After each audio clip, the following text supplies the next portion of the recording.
morning, dear listener. Panic over. I found my lip balm. It was in my bag. I know. Don't worry. We can settle down and carry on with this showboat of a show and see where it goes. Iain Lee, BBC Three Counties Radio. It's 3 minutes past 6 on, let's be honest, what is a flipping cold day, isn't it? Oh, it was cold. The heating in my car is broken. It's either off or it's on super blast. And the super blast makes me feel, a bit nauseous. And I need to get an ice scraper as well, because I don't think I can sit in my car for 15 minutes each morning waiting for the ice to melt by me simply blowing on it. That's not going to go down well with the neighbours. Anyway, on this morning's show, cold weather to one side for the moment, lots coming up. And I know you'll want to have your say, so I'll give out the details in a minute. Although why you haven't got our phone number on speed dial, I don't know. Also, I don't really know what speed dial is. I've never used it. Anyway, cash payments for metal at recycling yards are no longer legal. What's been stolen from your church, home or school? The Duchess of Cambridge spends a second day in hospital for treatment of severe morning sickness. The question I want to ask this morning is, how interested are you in the news of the potential royal birth? And tomorrow, we bring together Luton Town's AstroTurf from 21 years ago. Reporter Justin Daly will give us a sneaky peek a little bit later on today. Lots of ways to get in touch. I suggest you go to the Facebook page, and I suggest you do it now before it gets too busy. Facebook.com/BBC3CR. You can text us, 81333, starting your text 3CR, or you can give us a call, 08459 455 555. BBC Three Counties Radio. Scrap metal dealers in Hertfordshire say the new legislation making it illegal to pay cash for metal doesn't go far enough. The law is designed to try and prevent metal thefts from the railway network, church roofs and telephone cables. BT has admitted that even some of its own staff are responsible for these thefts, though it stresses they are the exception rather than the rule. Well, Trevor Jones is the Archdeacon for Beds, Herts and Bucks. He joins me now. Morning, Trevor. Good morning, Ian. Does this fill you with confidence, knowing that the police are monitoring this? Well, I think at least it's a step in the right direction, because, as you say, it's a very serious problem indeed. It's affecting all of us in the community. I mean, from my point of view, as far as our churches are concerned, in the last 5 years alone, it's cost £27 million. Excuse me? £27 million to repair. That's incredible. Yeah, and nearly 11,000 cases of criminal damage inflicted on England's church. Trevor, is it the case, because I remember this was always kind of a joke when I was a young lad that you'd see in comics, is it the case that you close up the church one night, everything's fine, you got a roof, and you go back the next morning and the roof's gone? Well, I mean, some of our churches are in quite remote areas, and that is part of the problem. But people are quite vigilant in the communities, and of course our churches are well used. You know, we're not just a one-day-a-week outfit. No. Is this going to be enough to stop the lead being nicked from the roof? As I say, I think it's a step in the right direction, and the police have been really quite remarkable. I mean, it is an enormous problem, as I say, not only affecting the churches, affects schools, historic buildings, the railways. It goes right across the community. Well, we do need to go further. I agree. I think there needs to be further legislation to help stamp this out. Trevor, have a listen to this. We've been speaking to churches about this problem in the past. Jill Webb is the Reverend of St Mary's Church in Marston Mortain in Bedfordshire, which has been targeted by thieves. We actually recovered some of the lead that was being stored to be picked up, so they didn't get. But I mean, it's next to useless, really. You can't actually recycle it, and so. Really, it cost us £46,000. I mean, it was a terrific amount of work, writing to charities and asking them would they help us. Our insurance paid us £5,000.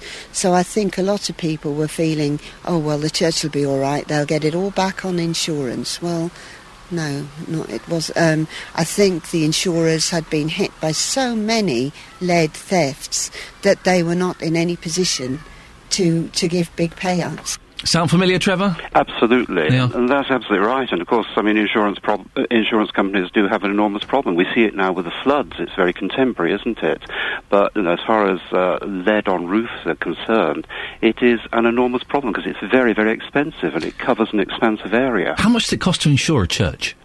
Well, it will all depend on various things about the grading of the church. I mean, a historic church building can be something in the region of £60,000 a year. Wow! And I listen. I've made insurance claims. Those guys are tough to get the money out of, aren't they? They are, but I mean, you're such a patient man. They are, yes. I mean, most of our churches are insured by a company called Ecclesiastical, who are specialists in church insurance, and they are remarkable. They're very good. They're very prompt in settling their claims. They're very good in advising churches. But there is a limit, inevitably. The more they're going to pay out, the more the premiums will have to go up. There's more legislation, Trevor, coming in next year, in theory, to prevent itinerant traders, a.k.a. thieves, from dealing in cash. It's got to be a good thing, hasn't it? I think it has, yes. I mean, I think anything that can be done to tighten up on the practice at the moment is going to be a good thing. Trevor, what have you got planned for Christmas? Exciting things? Oh, well, Christmas is always exciting because it's a tremendous celebration in the Christian church, and my role is to go out and help in parishes, so I'm in 2 different places, Christmas Eve and Christmas morning, and I'm really looking forward to it. Good for you, Trevor. Listen, this is the first time I've said this year. I'm going to say it to you. Have a good Christmas. And I'll say to you, have a happy Christmas. There we go. You see, it started. Thank you very much, Archdeacon Trevor Jones. It's the first time I've said it, and I've got a little Christmassy rush going through my body. Thank you very much indeed. 08459 455 555. Have you had any lead nicked? I know I'm speaking to a niche market here, but have you? Had you turned up at work one day and the roof's gone, or the pipe's gone, or the cabling's gone? We had the phone cables from our street nicked a little while ago. People in fluorescent jackets just went and nicked it. You can do anything in a fluorescent jacket. 08459 455 555. Morning, Iain Lee, BBC Three Counties Radio. 08459 455 555 is the telephone number if you want to give us a call. One of the big talking points this morning in the office has been, and when I say talking, I mean shouting points, has been, no, it has, let's be honest, but it's all part of the course, and we all love each other. But the royal baby, I don't know if you've heard, there's a royal baby. There is a debate over how interested people are. And we were kind of going, well, are people interested? One camp in the office thought that people were, one camp in the office thought that people weren't. So I'm going to put it out to you. Are you interested in the fact that Kate Middleton is having a baby? Does that interest you in any way whatsoever? I genuinely don't know what the public mood is on this. We're being told that we're interested. It's on the front page, and we'll go through the front pages in a bit. It's on the front page of most of the newspapers. So is it one of those stories that we're told that we're interested in, so we become interested in, or couldn't you give us stuff? 084... I'm genuinely interested to get your opinions on this either way. 08459 455 555. Kate Middleton and her potential baby, bear in mind, she's not 12 weeks yet. It's a little bit early to be talking about it. Are you interested? 08459 455 555. And I don't want a simple yes or no. I want reasons. If you're interested, explain to me why. And if you couldn't care less, again, sell it to me. Had a very exciting meeting yesterday about the Christmas special that Jonathan and I will be doing. Boxing Day special. Me and Jonathan Vernon Smith. Oh, it's worth listening to, I think. Now, He Ain't Heavy, He's My Brother. It's a cracking song, right? It's a cracking song. That's the Justice Collective. It's raising money for Hillsborough. If you want to hear... the Hollies version, I think, is the definitive version of that. It really is just wonderful. If you want to hear the most miserable... It's a brilliant version, but the most miserable version of He Ain't Heavy, He's My Brother, the Neil Diamond version. It's the slowest, most depressing take on that song ever. It's wonderful because of it. It's not in any way a criticism. But it's so slow and plodding and ponderous. It's wonderful. Morning, this is Iain Lee, BBC Three Counties Radio. 08459 455 555 is the phone number. You can give us a call about any of the things that we're talking about. And any things that we're not talking about that you think perhaps we should be talking about. Give us a call. Well, at the end of this Jubilee year... Was the Jubilee this year? I'm so confused with all the events that we've had with the Jubilee and with the Olympic... Everything. It's blown my mind. News of a royal baby for Kate and Wills. That's Catherine and William to you. It's all over the morning's front pages. Kate Expectations is the headline in The Sun. Do you see what they've done there? A nation's joy, a husband's nerves, says the Daily Mail. The Duchess of Cambridge remains in hospital this morning. She's being treated for severe morning sickness. Well, our reporter, Justin Dealey, is in Luton this morning to find out how interested you are in the news. Happy Royal Baby Day, Justin. To you, Ian, and to you. Absolutely everywhere this story, as you mentioned, it's on the front page of pretty much every single newspaper this morning. Twitter was going absolutely mad yesterday, but the question is, do people really care? I've been speaking to people in Luton this morning, and this is what they've had to say. Kay, are you really that bothered about the royal baby? I'm not ecstatic, but I'm really pleased for them. And tell us why you're so pleased. Just because it's nice, having a baby, it's something positive. Some people are still quite negative, but we had that, of course, for the royal wedding. When this baby finally arrives, I think the nation will be celebrating, won't they? Yes, I'm sure they will, definitely. Excellent stuff. What's your name? Joy. Do you really care, Joy? Not really, Yeah. but happy for Will and Kate. So no passion at all, but you say, OK, good for you, but I don't care personally. No, sorry, no, don't do babies. OK, and yourself, madam? It's Heather. Heather, and your reaction to the front page here, we've got Kate Middleton on the front, the Duchess of Cambridge. Are you happy for them? Yes, very pleased. Do you think as a nation we do care? I think we do, yeah. I think we're very pleased and like happy things. I think we'll like it when the baby arrives. We're very good. What we don't need, though, is some stupid name, do we? No. Just keep it nice and normal. Yeah. Forget Apple or any of this nonsense. No, that's very true. Excellent stuff. Guys, have a good day. Thank you so much for your time. There you go. There's just some of the views there. I'm just going to catch up with this man over here as well. Sir, good morning to you from the BBC. Can I ask you a quick question? It's about Kate Middleton on the front page of the paper. Are you really bothered about any sort of royal baby? No. Don't bother me. Every woman gets pregnant and it doesn't make a difference. That's it. Lovely. Thank you very much indeed for your time. Have a good day, whatever you decide to do. Thank you.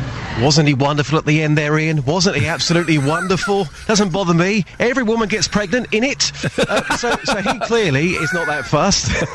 Can I just, I have to say, for legal reasons, not every woman gets pregnant in it. No, not everyone does. No. Absolutely wonderful. Mr. Grumpy there. But you heard some of the views. Some people saying, yeah, good for them, but not too much passion. I think, as a nation, I think we've got our own problems to worry about. And yes, it may be nice for them. I think when the baby does finally arrive, there will be something of a celebration.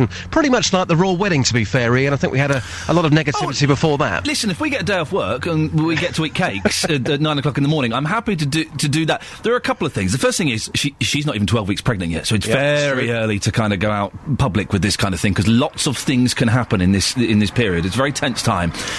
And it does strike me. Listen, I like the royal family. I'm sort of a little flag-waving royalist, but part of me does wonder, really, is it front page news? Does it warrant the attention that it's getting? And that was the heated discussion, let's be honest, that was being had in the office this morning, with one camp saying, well, this is big, let's go with this, and the other camp, me, saying, what? Really? I don't see, I wish them well, I don't wish them ill, but excited? I don't know. You see, this is often the case, isn't it? When you get a story like this, when it involves the royal family, it always goes on the front page, regardless of what that story may be. If it involves the royal family, something to do with a baby, a wedding, anything positive, anything negative, with scandals, and plenty of those with Harry as well, it always tends to make the front page. But I think, I think most people waking up this morning will say, yep, good for them, but I don't think people are going to be going out buying presents just yet, let's say. When I was, I don't know if you know, Justin, I was in New York recently. I heard, yes. Thanks so much. And I had a lovely train ride next to these three wonderful old dears who were in their 80s, and it was fascinating. I was talking about how they'd been affected by the floods and the tornadoes and all of that nonsense, and they were asking me about the royal family and how they were doing and what the view was on the royal family, and did we still miss Lady Diane?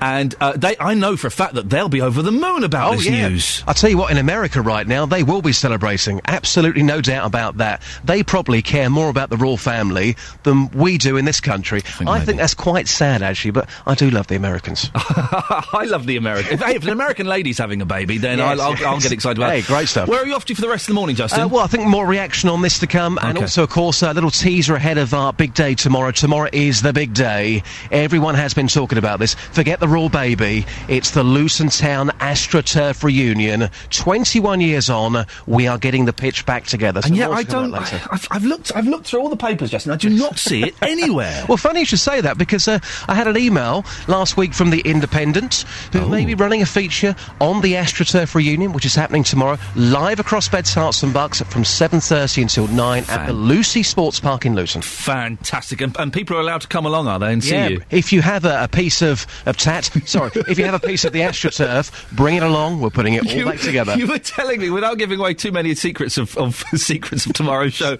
you were telling me that there's a fella that's just got like a few strands of it. Yeah, he's got a few strands. He couldn't quite get the pitch. In actual fact, in the last 24 hours, I've had people in touch from Sydney and New York. Wowzers. They have moved away and they have taken their piece of AstroTurf. They've called the AstroTurf hotline, have they? Yes, they have. Wow. Yes.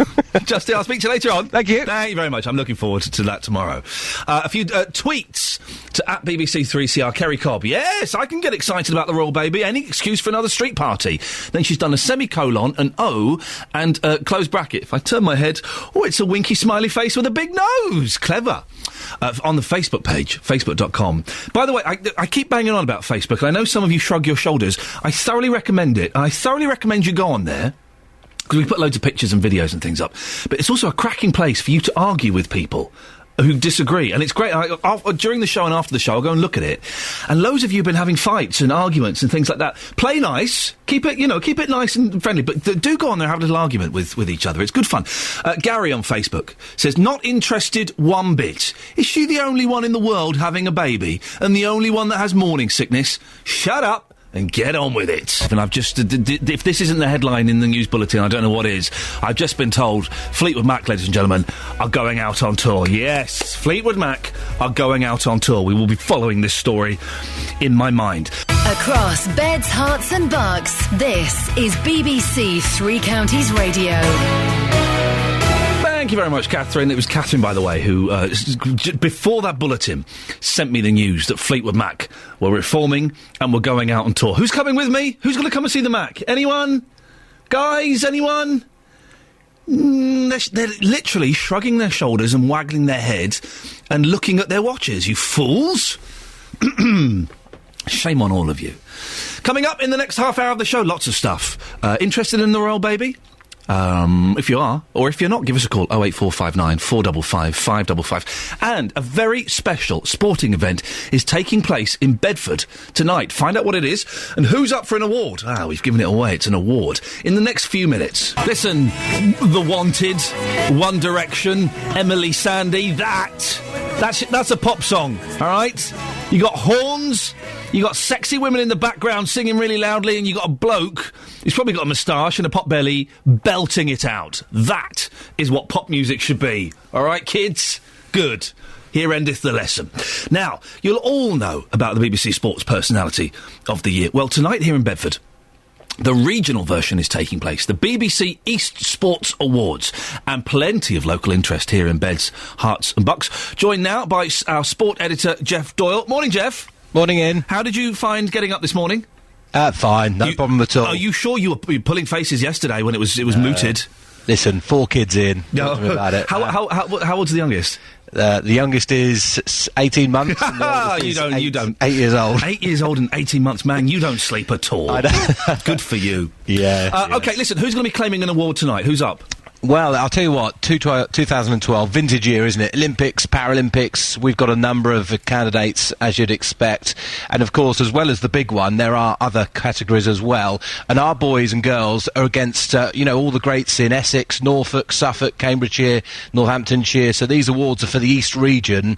Sports personality, obviously, is the big one. Outstanding achievement, unsung hero, Paralympic sports personality. There are loads of them. And as well as all those awards, Ian, there'll be torchbearers tonight, games makers, and of course, it's great for us, it's in Bedford.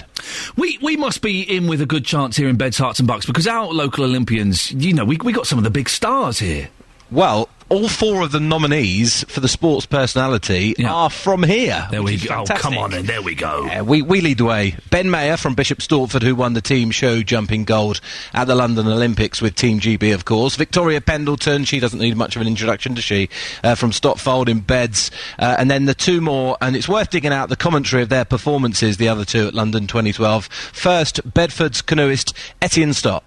Unbelievable scenes! Unbelievable scenes inside the Lee Valley Whitewater Centre. Tim Bailey and Etienne Stott from Bedford have taken the gold medal in the C2 event at the Lee Valley Whitewater Centre in Hertfordshire. I have never seen anything like this in my entire life. Luke Ashmead there commentating, and well done him for commentating at the same time as he was having an internal examination. He's presenting the regional programme from Bedford tonight at the awards, so hopefully he's calmed down a little bit, otherwise he'll be escorted off the premises. Yes, indeed, yes. Who's the other one? Who's the other one that... Well, the other one is, you know, the man who's going to be an integral part of that Super Saturday. Everyone's going to remember it, back in August. From Milton Keynes, the long jumper, Greg Rutherford. 8 metres and 31 centimetres for Greg Rutherford. It's his second longest leap of the season, but most importantly, it extends his lead here. 8 metres and 21 centimetres, now out to 8.31, and he goes further clear and hangs on to the gold medal position. And just going off on a very slight tangent, Jeff, if you'll indulge me. Greg Rutherford, you can draw him naked or something. Don't giggle. You know this is... well, I wouldn't particularly want to, but there's a competition where you draw him almost naked. He'll be in his pants or something. Yeah, this sounds fascinating to me, and sounds like a right laugh as well. He's doing it for charity, isn't he? Yeah. And people will be able to draw him and a few other people for 30 minutes? Something like it's a Groupon deal. 15 people get to go and draw him semi-nude, I think is the thing. So he's going to be covering his long jump Saturday, and I know that Justin Dealey is furiously entering that competition as many times as he can for that opportunity. It's going to be difficult to pick a winner, isn't it? And no doubt plenty of other local sporty types up for awards. Yes, indeed. I don't know how you pick a winner out of those four. And then you've got other awards as well, like Unsung Hero. There's an MK cyclist, Phil Ashbourne, who has devoted 60-odd years to that sport and set up clubs for all ages and abilities. Red Bull Racing at Milton Keynes are up for Team of the Year, Reed Cricket Club as well in Hertfordshire. And then you've got other ones like Young Unsung Hero, Katie Sporton from MK, Club of the Year, and also School of the Year, 2 Mile Ash in Milton Keynes. So there's plenty of local interest, as well as those big guns that we've spoken about. Others are going to be recognised as well tonight. Jeff, lovely to talk to you, mate. Thank you very much. Cheers. Ta-ta, there you go. You can hear our own Luke Ashmead at the awards this evening on BBC Three Counties from 7. The BBC in Beds, Herts and Bucks. This is BBC Three Counties Radio. The Royal Baby. Interested or not? It's on the front pages of all the papers. We'll go through them in a bit. And it was all over the internet, all over the news. And listen, while I wish them the greatest of success... and coming out before if you've ever had a baby, the first 12 weeks, it's kind of, that's a very potentially dangerous period. And normally you keep quiet until after the 12 weeks when you've reached that kind of safety barrier. I wish them the greatest of success. Of course I don't, and wouldn't wish them ill in the slightest. But part of me went, yeah... That's the next, the next 18 years, really, is going to be covered in great detail, isn't it? Are you interested? Am I being an old grump? Have I got the mood completely wrong? Are you interested? Did you watch the news yesterday and go, fantastic, well done them, get the cigars out, Margaret, we're going to celebrate this. 08459 455 555. Asif is from Milton Keynes. Morning, Asif. Morning, Ian. How are you? I'm great, actually, this morning. I'm very excited about lots of things that are going on. But what about the baby, Asif? Are you excited about that? Not really. Oh. It was of interest for about 5 seconds. So I thought, oh, that's interesting. That's nice for them. And that was about it. But I've just driven past... I'm in central London at the moment. Okay. I've just driven past... which appears to be the hospital they're in. I'm not going to name which one. But there were at least seven or so media vehicles that I saw parked outside the hospital. Yeah. So there is of some interest. Okay, Asif, is part of me thinks, now that I'm involved with the BBC and indeed the media, part of me thinks that some of this excitement and interest is fuelled by the radio and by the papers and Absolutely. By the news. If they didn't cover it, would anyone be that bothered? Personally, I think, yeah, exactly, it is fueled by the media. I would think that most people, they think, oh, that's very nice for them, be pleased for them, obviously, and leave it at that. What I'm not looking forward to is the next, like you said, the next 18 years of this coverage. I mean, we know now we've got at least 1 year of constant coverage, through the baby's first few months, etc. as well. Asif, how old are you, if you don't mind me asking? 43. Okay, so you're a little bit older than me. You'll remember then. Right. I just about remember William being born, and I certainly remember Harry being born.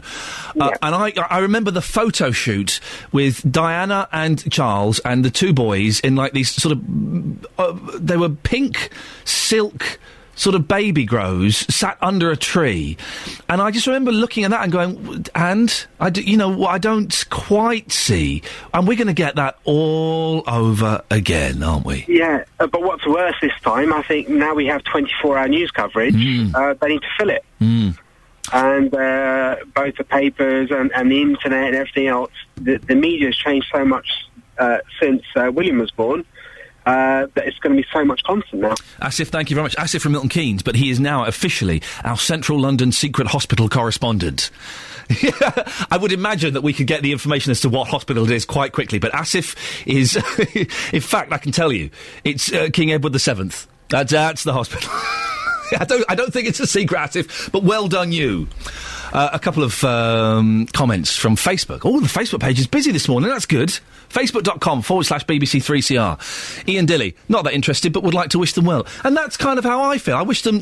it's a very traumatic, stressful time, the early stages of pregnancy. I wish them the greatest success, but also... and Dobbs... Dobbs, really? I'm not that interested, Ian. The world is ending in a couple of weeks. The 21st of December, to be exact. Really? Oh, my goodness. I just did all my Christmas shopping online yesterday. Thanks, Mayans, for that. Beds, Hearts and Bucks weather. Hello there. Well, it is looking rather cold outside at the moment. We're only getting up to 6 Celsius, 43 degrees in Fahrenheit. I think the official term is taters. That's your forecast. Kate, 10 out of 10 for using the phrase I've not heard for years. It is taters out there, isn't it? It's absolutely taters. Actually, my mum would be proud of you. Thank you, Kate. It really is taters. I was never a fan of Prince. I always thought it was silly. He's always a bit purple and a bit pervy, and I always thought it was silly. And then I took my wife, then girlfriend, I think, to see him in concert when he did those O2 concerts. And we were in the 4th row. And fair play, he was brilliant. He was brilliant. And at one point, we were so close. We're in the 4th row. And he had that silly stage that was done out in the shape of the silly Prince logo, right? And he was stood right in front of us, and I was showing off a bit, and I went, "Oi, Prince!" And he gave me the dirtiest look ever. Prince gave me the skunk eye. Can you believe it? Oh, Snake Eyes was staring at me. Oi, Prince! Oh dear. 08459 455 555. Now this is a fascinating story. Nursing leaders are launching a campaign to promote more compassionate care. They want health trusts to publish and explain their staffing levels at least twice a year. This is all because of the amount of concerns that have been raised over neglect and abuse in hospitals and care homes. We can speak now to Chris Ham, the Chief Executive of the health policy charity, the King's Fund. Morning, Chris. Good morning. The Chief Nursing Officer for England, Jane Cummings, will speak at a conference. Do we know what she's going to say? Well, I haven't seen her speech, but we understand what she's going to say is there have been some very sad, tragic examples of hospitals where standards of care for patients, particularly older and vulnerable patients, has not been acceptable. Mid Staffordshire has been very much in the news. So I think what Jane will stand up and say today is that she's launching this initiative to try and improve the standards, the quality of nursing care, to avoid things like that happening again. Well, what is the message here? The relationship between staffing levels and compassionate care?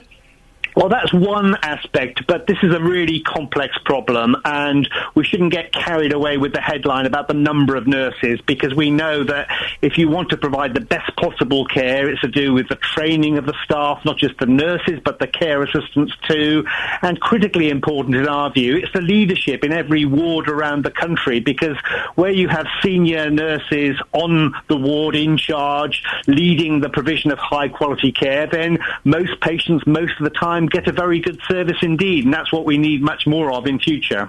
There's still very real concerns, aren't there, about neglect and even abuse at hospitals and care homes? There is, and Jeremy Hunt, the Health Secretary, spoke at the King's Fund only last week, and he gave a very strong message about the unacceptability of neglect. And the sad fact is, this in part reflects discrimination and ageist attitudes within our society. It's not just a challenge for those providing care within the NHS or indeed in care homes. And it does happen a lot to elderly people, but it also happens to younger people. That when my wife was in hospital with our first baby, and she was terrified, and she had a baby next to her and didn't know what to do, and at 3 o'clock in the morning she pressed the alarm because she didn't know what to do. She was worried. 20 minutes later a nurse turned up and went, "Yeah, don't press the alarm, please. Can you wait until one of us walks past?" And it's just on the converse, we've had some fantastic experience with nurses. Why is this obvious compassion and care for people who are ill, who are scared, who are frightened, why is that missing with some nurses? Well, I agree, and, the point you make is an important one. It's the variability, it's the coexistence within the NHS of world-class standards of care that all of us have experienced at some point in our lives, and then, very sadly, in a minority of cases, very poor standards of care, and it is very difficult to explain it, but I think it does come down very much to the leadership that's provided throughout the NHS at that ward level or in the community with the experienced nurses and other staff who really make a difference. They go the extra mile and they deliver the care that's genuinely patient-centred. But the other thing I want to say is that we need to be much better at measuring the experience of patients and seeking their feedback on the quality of care.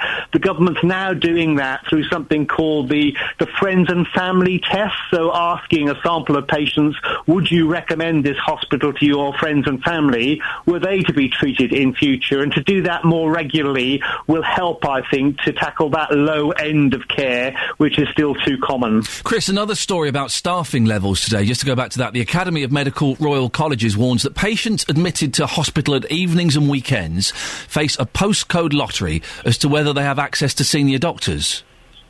There is some evidence of that, and we very much welcome the medical colleges taking a lead on this issue, because a lot of people will not be aware. If you're admitted to hospital during normal working hours and there's a senior doctor, a hospital consultant there, you will get one standard of care. But if you go in the evenings and sometimes at weekends where junior doctors are in charge, then the care may not be as good. So we very much welcome the medical colleges standing up and saying, from the professional point of view, this cannot continue. We need to ensure every hospital throughout the country has access to senior medical advice and expertise round the clock. Chris, thank you very much. Chris Ham, Chief Executive of the health policy charity The King's Fund.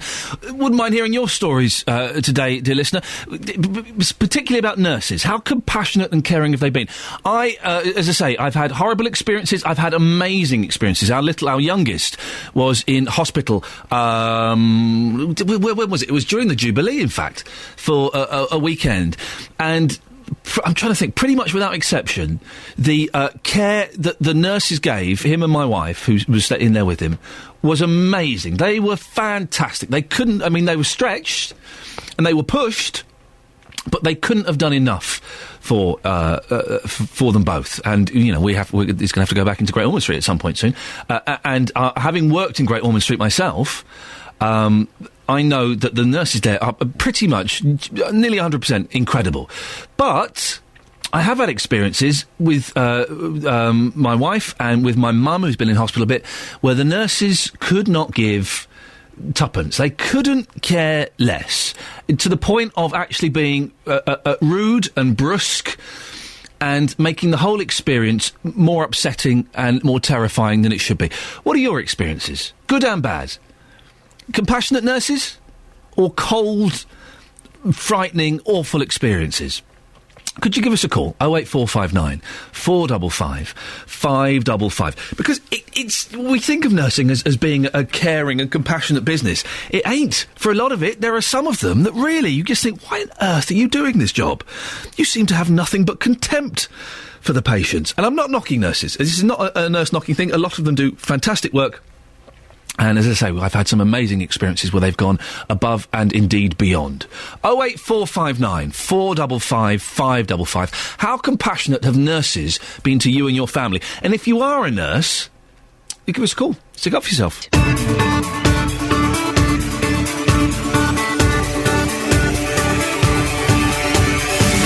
Anyone else got really chapped lips? It's the cold weather. I get really dry lips, and I'm putting on, like, lip balm. Lip balm is like a strong heroin or something. It's very Moorish. It's addictive. And I know it is. They put stuff in it so that you keep putting more on. But my lips are killing me. It's the one ailment, the one common ailment I've never heard an old wives' tale to treat it.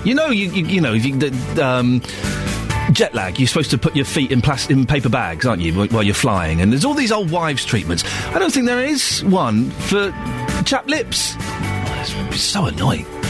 Anyway, lots coming up on the show in this hour, including: has metal been stolen from your home, local church or school? A new law comes in this week to make it illegal to pay cash for metal. Is that going to work? Is it really going to stop thieves from nicking it in the first place?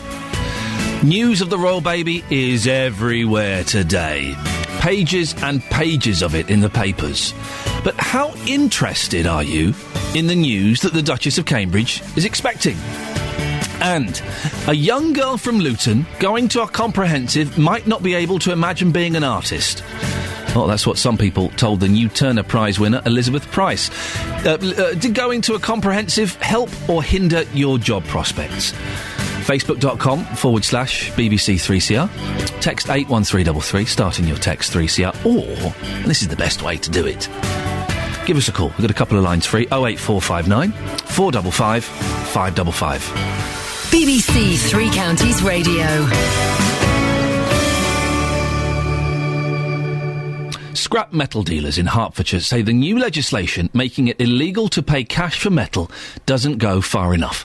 The law is designed to try and prevent metal thefts from the railway network, church roofs and telephone cables. BT has admitted that even some of its own staff are responsible for these thefts, although they stress that they are the exception rather than the rule. Well, our reporter Tony Fisher has been speaking to Nikki Guest, the marketing manager of Alchemy Metals, a scrap metal merchant in Stevenage. It's not going to have as big an impact as we would hope. There are still too many loopholes in this particular legislation. It will have some impact, but in order to really improve on that, we need the new Scrap Metal Dealers Bill 2012 to come through next year, which is currently in the House of Lords. And what will that do? Well, the new Scrap Metal Dealers Bill will remove the itinerant traders exemption completely, so everybody will be in a position where they cannot pay cash for your scrap metal. It also offers a full registration system. It gives the police further powers of entry. You also have to have a police check if you want to become a scrap metal dealer. It's a proper overhaul of the whole system. You know, the list is quite long of the things they're doing with this particular bill, but it is a complete rewrite of out-of-date legislation. Most scrap metal dealers, including yourselves, the legitimate ones, will welcome this new legislation to do with cashless payments. But there must be a few unscrupulous dealers out there who have some concerns, or perhaps legitimate concerns about it, do you think? Yes, of course, you're always going to have a certain amount of people in the industry that do have concerns, and to them those concerns are legitimate, and it can be, you know, how do they comply with cashless legislation? Well, you know, it shouldn't be that difficult. We all have bank accounts, so, you know, it might take a bit of time, but you do need to be able to move yourself on from this. Stop complaining about the changes within the industry and instead figure out how your company is going to comply with this legislation, because it's not going away. You know, this is 21st century scrap metal merchants. We can't continue down the route we're continuing down, and really the industry has brought it upon itself. Now is the time to, you know, sort yourself out and start complying. Without this legislation, it would just be a free-for-all, I suppose, wouldn't it? And there would be more crime out there, more cables being stolen, more car wheels being stolen, trains coming to a halt, that sort of thing. Well, they had to do something, and really government was put in a position where they had to take really quite extreme action. There was nowhere else left for them to turn, which is why we ended up with cashless trading under this bill. Without it, without any of these changes to legislation, metal theft will just continue, and it's, you know, it's something that probably impacts everybody in the country. We know that the insurance companies are telling us there are 1,000 metal thefts a week in the UK. That means we're all paying for this in our insurance premiums, as well as the emotive side of it, such as the war memorials, etc., and, you know, the church roofs, and we've all heard it a million times, delayed journeys. It cannot be left to continue. which is why we're here where we are today with cashless trading. Do you think the police can effectively monitor this? I think we need the police to effectively monitor this. Whether they can or not remains to be seen. We've heard some good reports out this morning that the police are out being very active, more in an educational role really, just making sure all of the merchants understand the new system. It's great they're not going in with a sledgehammer at this point. I'm sure that will come at a later stage. But no, the police need to do their job now, and we're really relying on them to make sure that this new legislation is being placed. So reporter Tony Fisher speaking to Nikki Guest, the marketing manager of Alchemy Metals. We're joined now by Inspector Paul Lawrence from the Hertfordshire Police. Morning, Inspector. Good morning. It's up to you to police this, Paul. Yeah, it's very important that we do that, and we have been going around speaking to many scrap metal dealers, and one of the things they are concerned about is that level playing field, really, and we need to make sure that we provide that level playing field for them. So yes, it's certainly something that we need to be very, very, very strong on. Were the scrap metal dealers aware that this law was coming into place? Yes, I mean, it's been talked about in the scrap metal business for many months now, so they are all aware of it, and I have to say the ones that we've visited have actually been very supportive of the new measures and are extremely well run and paying very close attention to identifying those that do bring scrap metal in. So yes, the trade is aware of it, and they are pretty well geared up for it. Is it going to work, Paul? I don't quite understand how it can be enforced, because if I want to buy some metal for cash, I'll do that, won't I? Yeah, I mean, we're looking at the new legislation that's going to come in next year, which is going to make it more difficult. I think one of your previous speakers talked about the itinerant trade, and obviously there are potentially some loopholes around there which that law will close up. But we need to start somewhere, and this is a very positive step in terms of stopping the easy selling metal easily. Really, how big a problem is stolen scrap metal? It is a problem. It has reduced over the last 6 months or so. There has been a reasonable decrease, particularly in large-scale metal theft.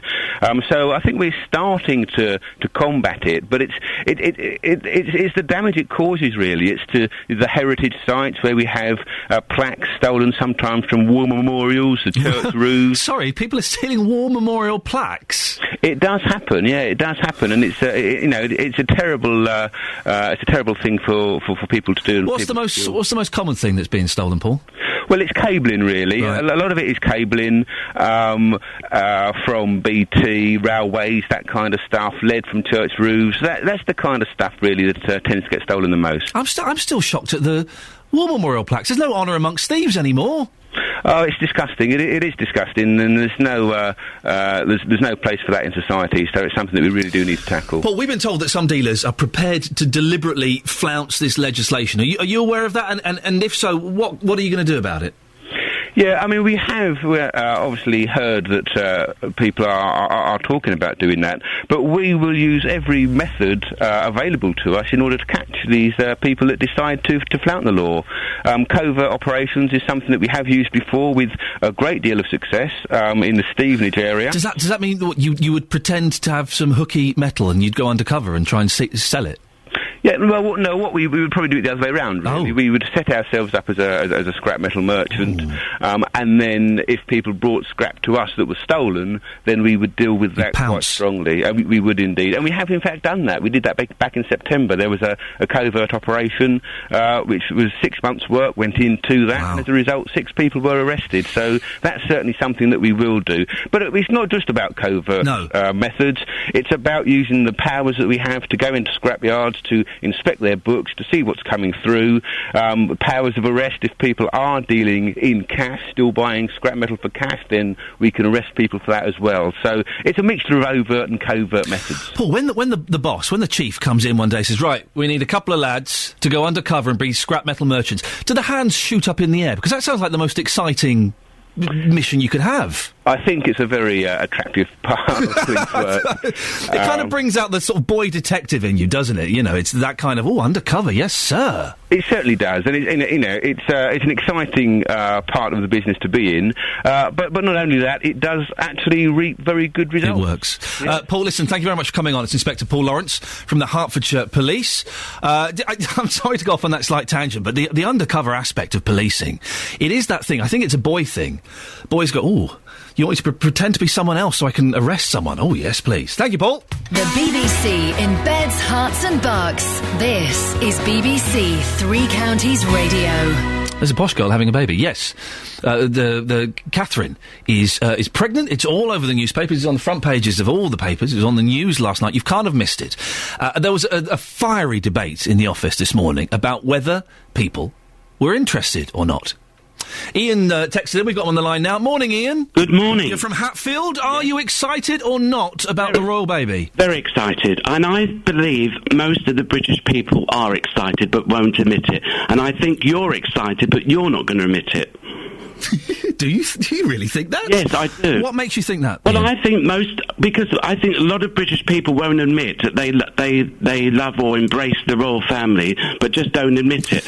Now, I can guarantee you this morning they've all gone out and bought the newspapers. They're all watching it on the television, listening to it on the radio. We should be more like the Americans and embrace the royal family. You know, the Americans last night on their news programmes were actually naming the child. I mean, I don't think we should go that far, but you know, I think that we all are interested but won't admit it. Would you be interested in, for example, in us having a guest on this show who is like a name expert and speculating about names? Well, it wouldn't worry me, but I mean, it'd be quite funny. But Ian, can I give you my honest position on this? This is me speaking honestly from the heart. I'm taking off my impartial hat, okay? Yeah. I quite like the royal family. I'm not a royal hater. I'm not a royalist. I quite like them. I think they do quite a good job, and I like the tradition of them. I ain't bothered about this baby in the slightest.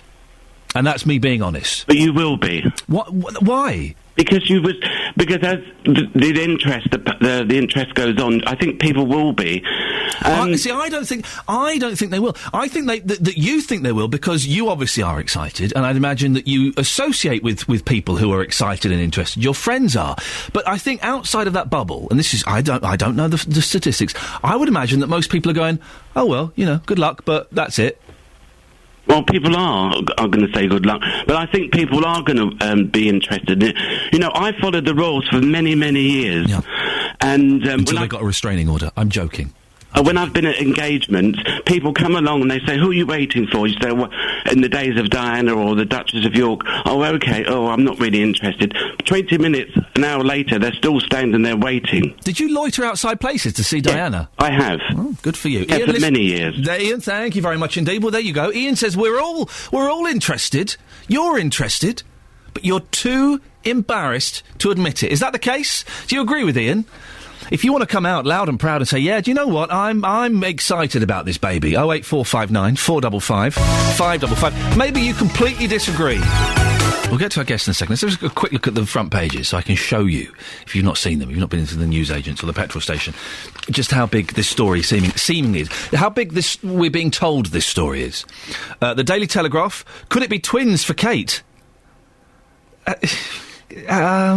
Duchess of Cambridge admitted to hospital with severe form of morning sickness that often signifies a multiple birth. Well, we can ask our next guest if that really is the case. Then there's medical opinion, Dr. Tim Draycott. She'll be feeling extremely unwell, but it will pass.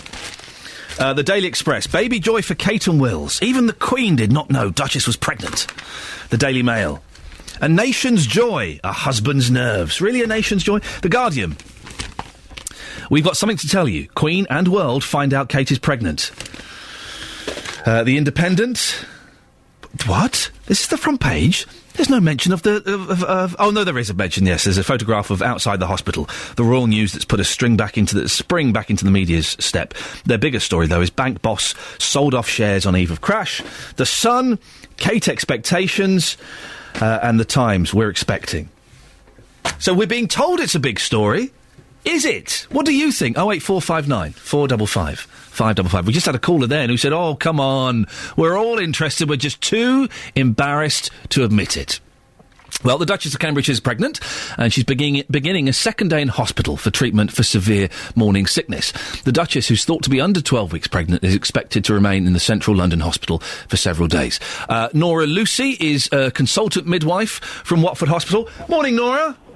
Morning. Let's just quickly look at this thing that's on the front page of the Telegraph. Duchess of Cambridge admitted to hospital with severe form of morning sickness that often signifies a multiple birth. Is that true, or is that an old wives' tale? Well, it's a bit of a wives' tale, but it can be true for some people that have exaggerated features. Next, they'll be holding a wedding ring above her stomach to see if it's a boy or a girl.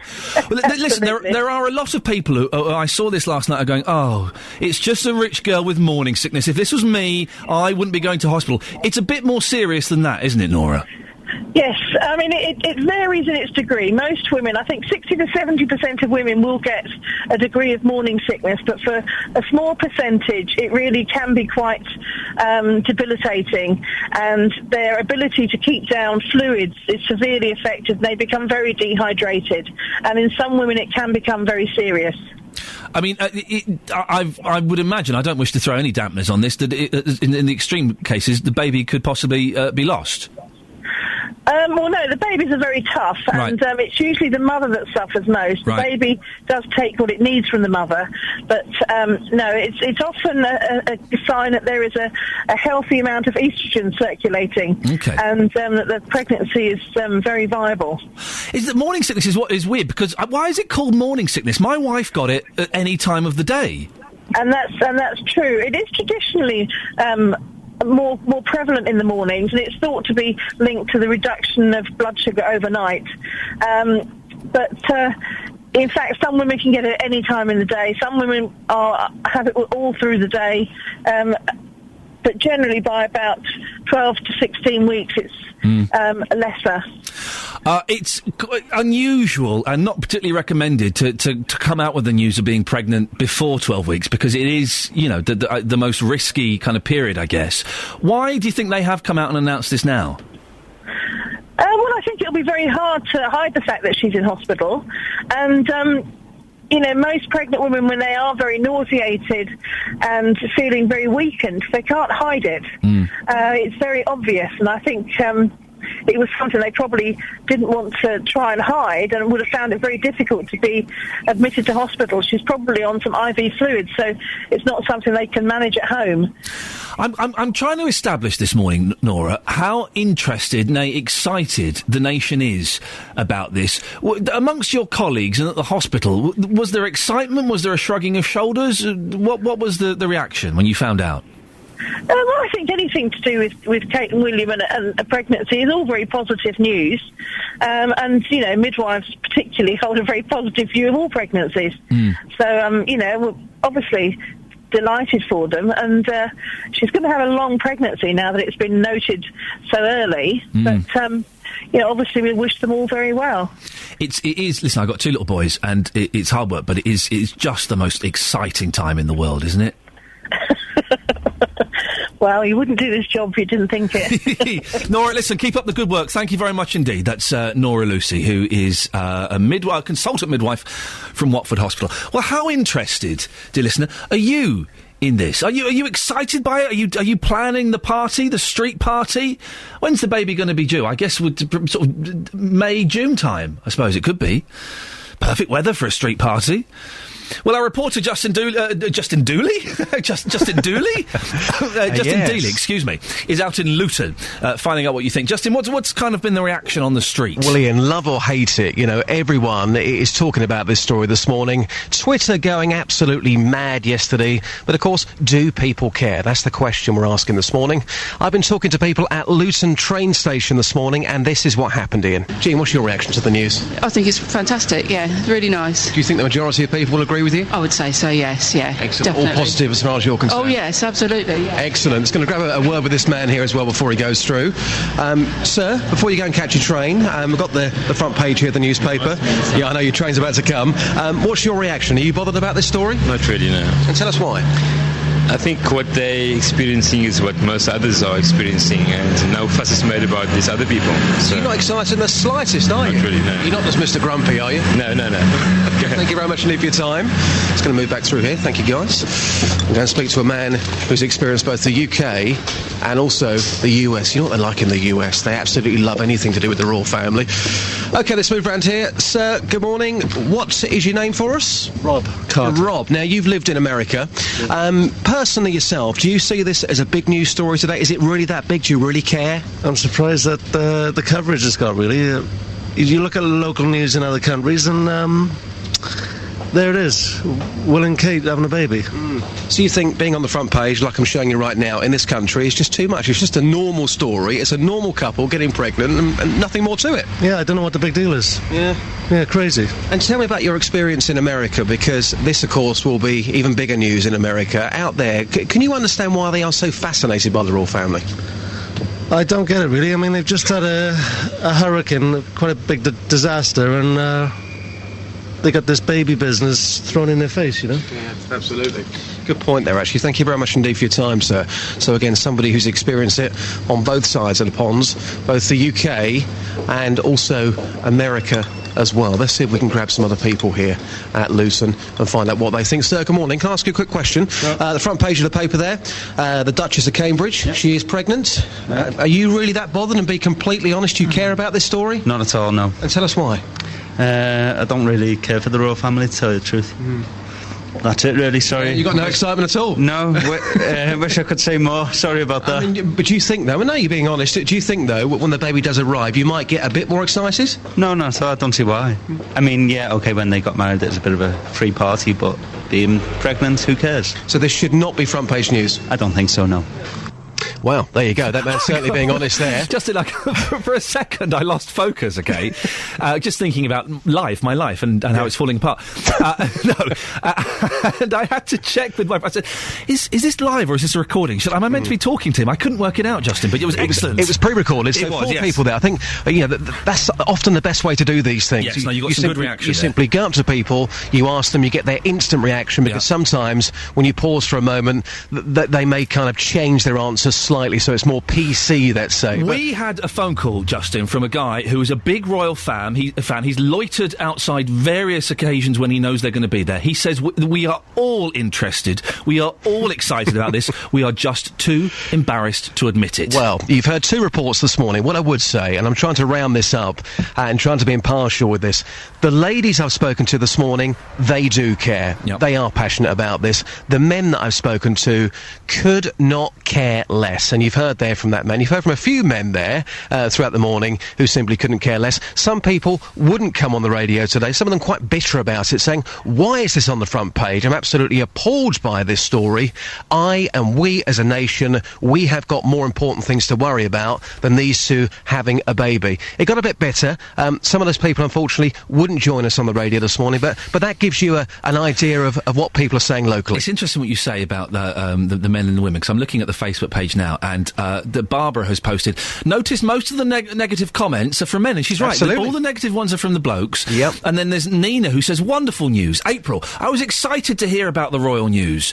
So maybe it's a gender split. Well, certainly from my experience this morning, that is exactly what's happening. The people on Facebook this morning have summed it up beautifully, but we've been here before, Ian. When it came to the royal wedding, everyone was moaning about it. What a load of rubbish. Why is it going to be on TV? When that day eventually came, we got very excited. Oh, I wore a tuxedo and served Bucks Fizz to my friends at 9 o'clock in the morning. I did. Oh, I'd love to see you in a tuxedo. Very, very smart. Anytime you want. You know, I think when the day finally arrives and they do have their baby, I think we as a nation, we will be celebrating. It's just too early, I would say, right now, to get excited. Justin, thank you very much indeed. Was Justin and I just flirting on the radio? I think we were. Have we found the key here? Apart from our previous caller, who's the exception that proves the rule, is it a gender split? Is it blokes are like, oh, whatever, and girls are like, yeah? Is that how it's working? Maybe we've stumbled onto something here. On FM, AM and online. BBC Three Counties Radio. Morning. Coming up in the next half an hour, the Turner Prize winner is from Luton. I'm genuinely excited by that. Elizabeth Price went to Putteridge High School. We'll find out why she won in the next few minutes. And tomorrow, we bring together Luton Town's AstroTurf from 21 years ago. We've had interest from as far afield as Australia. Well, our AstroTurf correspondent, Justin Dealey, will give you a sneak preview as to what's happening and how you can join in. But we think we've stumbled on something. This royal baby, we think we've stumbled on something. Men don't care, women do care. OK, we think we've got it. If you're a woman that doesn't care, 08459 455 555. I really want to hear a woman phone up and go, Royal baby, And if you're a bloke that's over the moon excited, we had one, that's the exception that proves the rule. We won't get any more. 08459 455 555. Paul's in Bletchley. Morning, Paul. Morning, Ian. How you going? Yeah, good, thank you very much. You don't care, do you? I do, actually. Oh, sorry. Yeah, I got quite a little tingle yesterday when I heard the news. Did you? Yeah, I mean... Whereabouts? In my heart, or somewhere like that. Good for you. No, it's good news. I mean, Catherine's 30.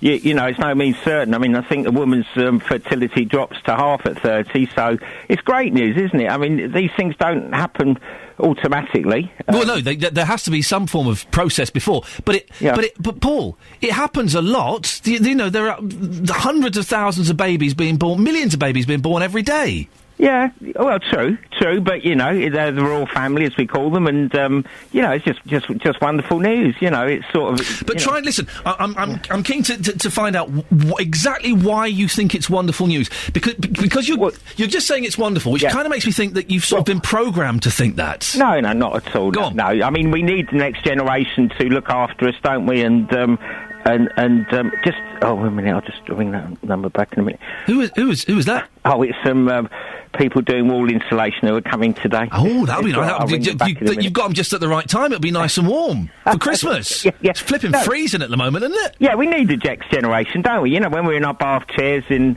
the residential homes, you know, we need. Okay, Paul. When you're in your bath chair in this residential home, what's Catherine and William's baby going to do for you? Oh, well, she might be a nurse, you know. I mean, I think... She's not going to be a nurse in a care home. Well, you don't know. I mean, William and Catherine, I find them very natural people. Yeah. You know, very, very natural. And they're you know, easy to like, shall we say. And, you know, we wish them all the best. And we're coming up to Christmas. It's dark days, isn't it? You know, we need something like this to cheer us up and get us through to the spring. So it'll be great. And let's hope everything goes well. And I think the odds on a woman who suffers this severe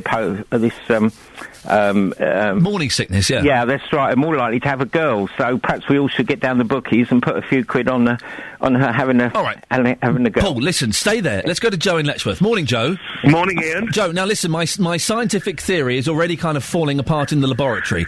Are you excited or not by the news of the royal baby? Of course I am.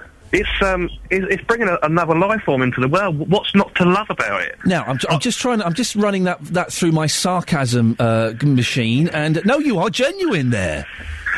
Well, your sarcasm machine does run pretty high sometimes, then, but... You know, are you really excited by it? Listen, another life coming in the world, it's a miracle, and it's wonderful, and it's fantastic, and it's great, Paul, Flex, I'm just on the other phone. Can I ring you back in 5 minutes? Hang on, Joe. Paul's sorting out his insulation. Round and about. You come to do the wall insulation, are you? He's just sorting out the insulation. Hang on.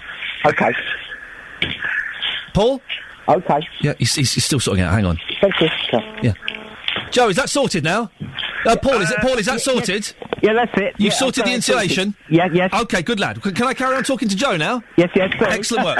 So, Joe, are you getting any insulation done today? No, I think it is fantastic news, and like I say, I think your last caller. Yeah. I mean, I come live on air just as he was saying it. Yeah.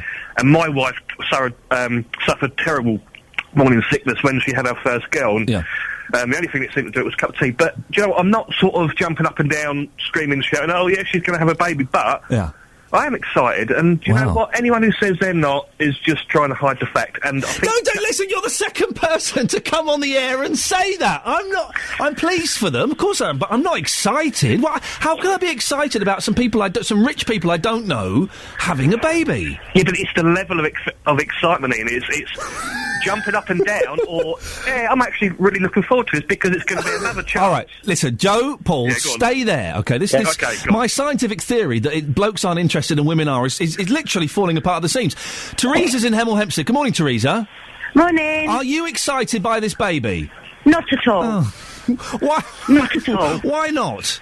I don't give a monkey. They didn't want to know when I had my children. Why do I want to know what they're having theirs? What would you say to Joe and Paul, who are over the moon about this? And I'm really not interested. I'm not a royalist Teresa. at all. No, that baby's going to get the best of everything, and we've got kids out here that need everything, and Jo. we're just going to get it anyway, aren't they? Joe, try and tell Teresa that she really is excited. Come on. I don't think she is. It's a shame, but she has got a point though. You know, there are kids out there that don't get nothing, and this baby is going to be in the paper and every magazine. I mean, to be honest, I don't read the papers. I mean, I think they're a joke, but I do love my BBC station. So, Paul, listen, before you run off and get your walls insulated, can you try and get some excitement in Teresa? Well, everybody's entitled to their point of view, obviously, and maybe when the baby's born, but every baby, whether you're born to royalty or whether you're born to an unemployed person or anybody, you know, in a council place, shall we say, it's all just wonderful, you know? I mean, babies are babies, just lovely. Teresa, it's wonderful, Babies, come but on. At the end of the day, you know, that baby's going to get the best hospitals, the best treatment. You know, Teresa. the way I looked at it, the taxpayers pay for all Teresa, that. am I sniffing a little bit of what I like to call ode to jealousy? Oh, not at all. I'm too old for that. Come on, you should Trust listen. me. This Way too old. this baby could be the king or indeed the queen. It's going to be an ambassador for this country. Are you not even a little bit excited by it? Not at all. As far as I'm concerned, we don't even need a royal family. They don't do anything for us. Wow. Ian, sorry. Yeah. Paul, go on. Was that you wanted to come in? Yeah.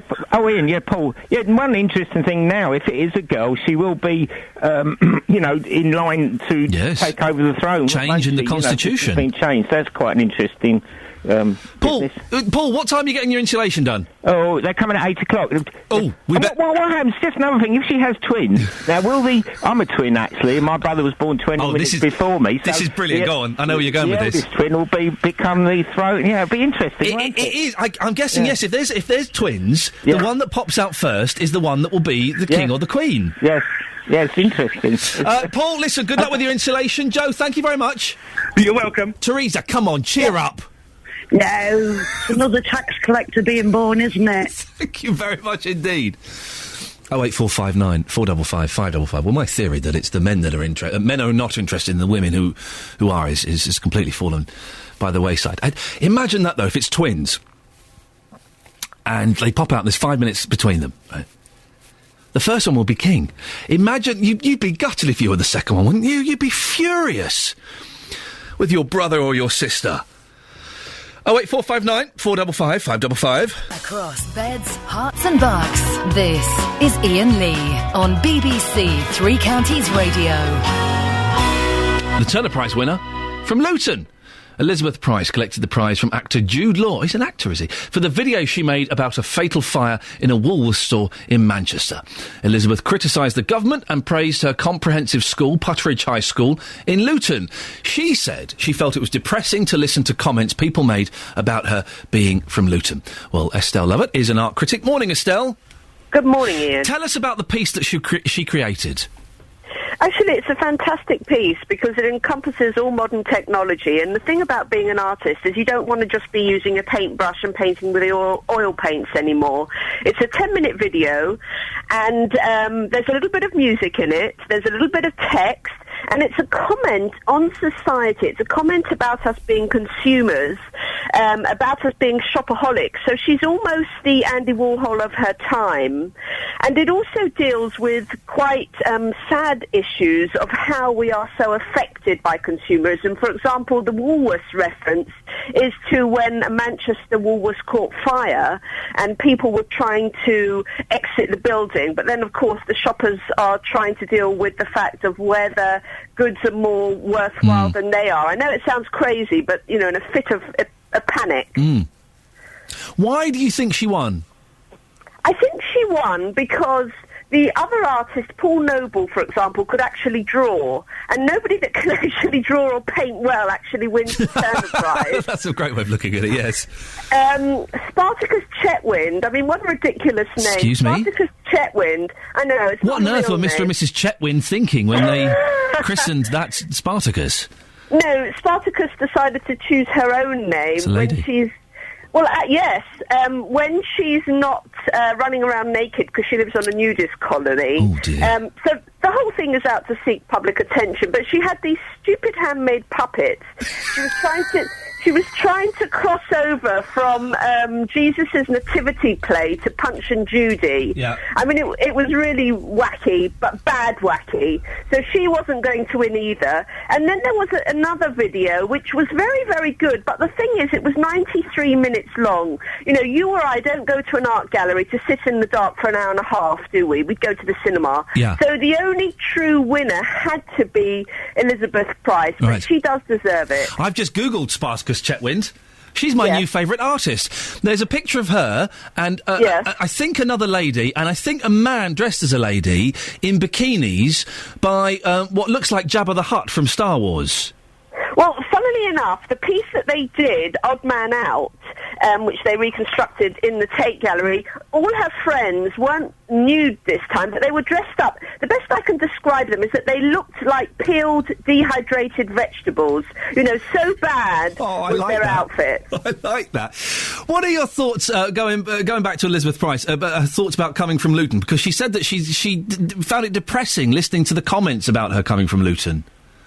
Well, I believe Luton's a very fine place, but what she did say about art education I think is very true today, and it's a travesty. It's actually so damaging to our very being. Even, can I say our soul as well? No, you could say you could say our soul, yes. Oh, don't! No, you sound like a Jonathan Vernon Smith show with his potty mouth. Our souls, yes, you can say that. Thank you, Ian. You're welcome. Because the thing is, though, that it's not art school's problem, really. It's the tutors, and they can't teach drawing and painting because they themselves don't know how to teach drawing and painting, because when they graduated, it was very fashionable for them to be told to just sit in a room and imagine being this blue smarty or something conceptual like that. So it's very difficult to find art schools that can actually teach drawing and painting today, although I do know a couple here in London. You know, I've just gone off on a very slight tangent, and we're running out of time, but you know those nude life models that you get? It's like it was always an old man with flabby bits and stuff. Why do they do it? Are they getting something out of it? Well, I suppose it's cash in hand. Right. But the thing is that nowadays there aren't just flabby old men that are doing it. Actually, you know, Quentin Crisp. Yes, I do. An civil servant. Yep. He started off as a life model. Really? Did you know that? Did you? Well, here's something, Estelle. I could talk to you all morning. We will have to go in a second. I phoned up Quentin Crisp once. Me and my friend Mackenzie, we were very, very, let's say, drunk, and we just dialed directory inquiries in New York. We said, "Can we have Quentin Crisp's phone number, please?" And they went, "Yeah, okay." And we phoned him up, and he went, "Hello." We went, "Is that Quentin Crisp?" Yeah, and he went, "Yes." And we didn't have anything to say to him. How cool was that? Because it was quite famous that his number was available. Anyway, Stella, listen, I could talk to you all morning. You've been fascinating. Thank you very much. My pleasure. I'm so glad that I've actually found you now. I didn't know where you went to. I used to listen to you in London and loved you, of course. Oh, Estelle, will you be our official art correspondent? I would love to be the art doctor, yes. Oh, you're the art doctor indeed, Estelle. I shall speak to you again soon. Take care. Bye-bye. Thank you. There we go. What a lovely lady. And yes, a little bit of smoke blown in my direction. I don't mind that in the slightest. We can indulge that ever so slightly. Right. Estelle Lovett, the art doctor on our show now, official. Can I just say, dear listener, Jonathan will be in about half an hour to tell us what's happening on his show. I can give you. He's kind of following the royal theme, and asking about are you excited about the royal baby, and is there something wrong with you if you're not? He'll come in and be more specific. But very exciting meeting yesterday. Well, I say exciting. A meeting yesterday was held to discuss the Boxing Day show that Jonathan and I will be doing together. 2-hour extravaganza, tentatively titled "The Festive Face-Off" with Iain Lee. Brackets, including Jonathan Vernon Smith, close brackets. That's what I'm calling it in my head anyway. And it's going to be on Boxing Day, sometime in the morning. Not quite sure where. It's all a bit vague at the moment, but it's going to be blooming good. I think, if we can get the tone right, it should be a right old laugh. So something to look forward to for those of you. Might be a little bit musical as well. Oh, yeah. Me and Jonathan might be bringing instruments in and playing some songs.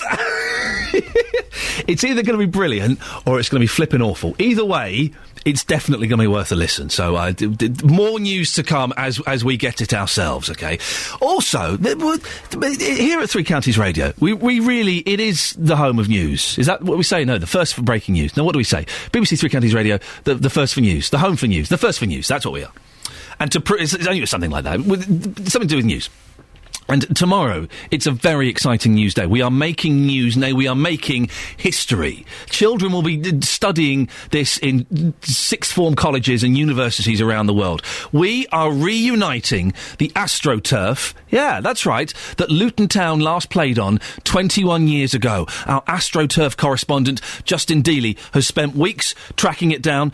Justin? Oh, Ian, we are getting that pitch back together. Oi!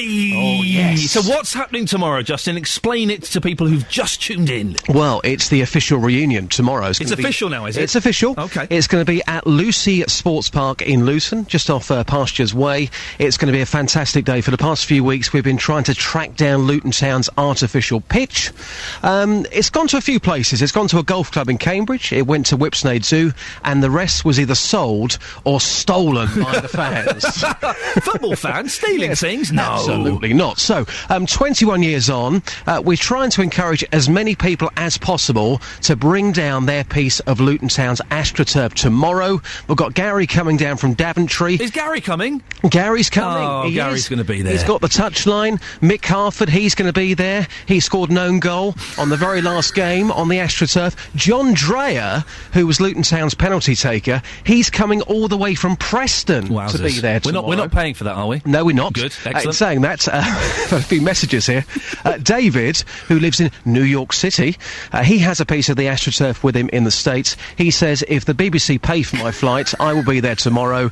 Chris Fry has also been in touch. Oh. He runs a bar in Sydney, and I'm sure the Australians have no idea about this AstroTurf, but apparently he has got two pieces of the famous AstroTurf on the wall in his bar. Wow, wowzers. So tomorrow we're all going to be there. We're going to have plenty of this. Plenty of air horns, and we'll have a live band I'd get as a well. new air horn if I were you, Justin. That sounds like it's on its last legs. It's running out. A live band as well. So the message is, look, this is something historic. This is brilliant. It started by a random conversation in the office. We think we've got around 80% of the pitch back 21 years later. If you have a piece of tat/AstroTurf, bring it down tomorrow. Lucy Sports Park. We're going to be there from 7:30 until 9 a.m. Fans, ex-players, you're all welcome.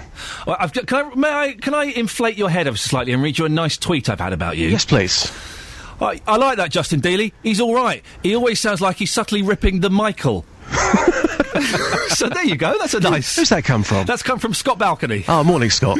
I think he's probably got a point there to a certain degree. Yes. Well, Justin, listen, I'm looking forward to this. Thank you very much, and we shall have more on this tomorrow, no doubt. Absolutely, yes. Cheers with this. Ta-ta. Oh no, I've got a clip to play, haven't I? Oh yes, you have actually. Yeah, in actual fact, you have. Let me ask. And you've met some. Let me read the script. Yes. Hang on. You've met some very interesting people along the way, haven't you? Yes, I have met some very interesting people along the way. Sadly, some of them can't be with us tomorrow. Here's two of those people. Well, when they dug the pitch up, I was already well away from Luton, living in Yorkshire, but when I saw that they were selling it off, I sent off and I've got a piece, and it just sort of goes with us. It's a piece about, I suppose 4 inches by 4 inches on money. And you say it goes with you. Do you take it away on holiday and things like that? No, I don't go that far, but when we move, I always made sure it was in the bags and I knew where I could get it. You're proud of it, aren't you? I am. Andy, tell me about the piece that you've got. How big is your piece? Oh, it's about a metre long by about 30 centimetres wide. And that's big. How did you get that? You stole it, didn't you? I borrowed it on a permanent basis. And clearly it's a piece of history that you would never throw away. Oh no, definitely not. It's in my garage in the place where I know it is. So I just keep it there for space for special occasions? Yeah, special occasions. There we go, you see. He's crammed enough innuendo into that. Thank you, Justin. Now, nursing leaders are launching a campaign to promote more compassionate care. They want health trusts to publish and explain their staffing levels at least twice a year. This is all because of the amount of concerns that have been raised over neglect and abuse in hospitals and care homes. Well, Dr. Peter Carter is the Chief Executive and General Secretary of the Royal College of Nursing. Good morning, Doctor. Good morning, how are you? Yeah, good, thank you. Why does a campaign like this need to be launched? We think of nursing as being a caring career. Why is it failing in some respects? Well, first of all, overall it's not failing, and most patients still express very, very high degrees of satisfaction with their care. But the reason we're supporting the Chief Nursing Officer on this initiative is we do know, particularly with the care of older people, there are times when the care is not good enough. Now, I don't think that's because individual nurses or care assistants are willfully neglectful, I think they're under huge strain, and I'm very pleased that what they're asking for is for NHS trusts and other employers, care homes, to publish their staffing levels, because particularly with the care of older people, I'm afraid to say that at times there are just insufficient staff to be able to provide the standard of care that we would wish. Is that the major reason? The gap, the low staffing levels means that there can be a reduction in compassion?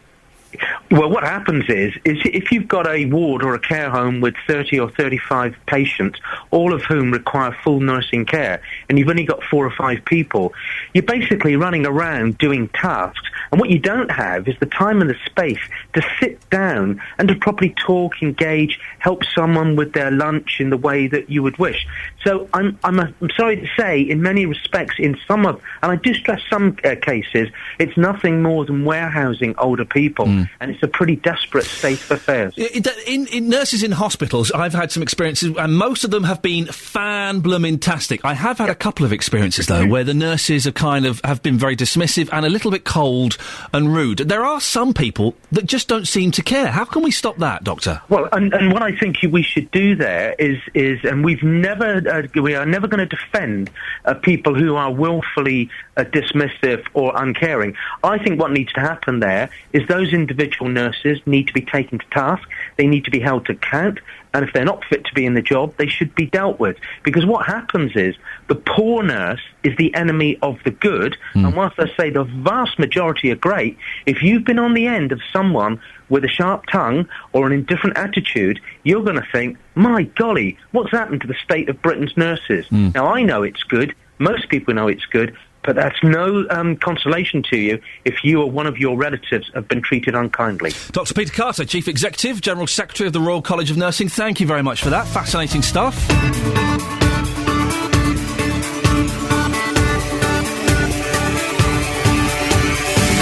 Good morning, this is Iain Lee, BBC Three Counties Radio. It's 3 minutes past 8. Wowzers, what happened to the morning? It seems to have flown by. Lots coming up in the last hour of the show before Jonathan Vernon Smith comes on at 9 o'clock and does his thing, including... Let me just get it up on the computer and I'll tell you. Yes, cash payments for metal at recycling yards are no longer legal. We'll find out whether the new law goes. That doesn't make any sense. What's been stolen from your church, your home or your school? The Duchess of Cambridge spends a second day in hospital for treatment for severe morning sickness. You're divided this morning. Are you in favour? Are you excited? Or are you not that bothered? And the Turner Prize winner is from Luton. She went to Putteridge High School. Well, we've sent our reporter Justin Dealey to see how parents and teachers are reacting to the news. If you want to give us a call, you can do 08459 455 555. You can text 81333, starting your text 3CR, or you can go to the Facebook page and have a right old Barney with some other listeners. Facebook.com/BBC 3CR.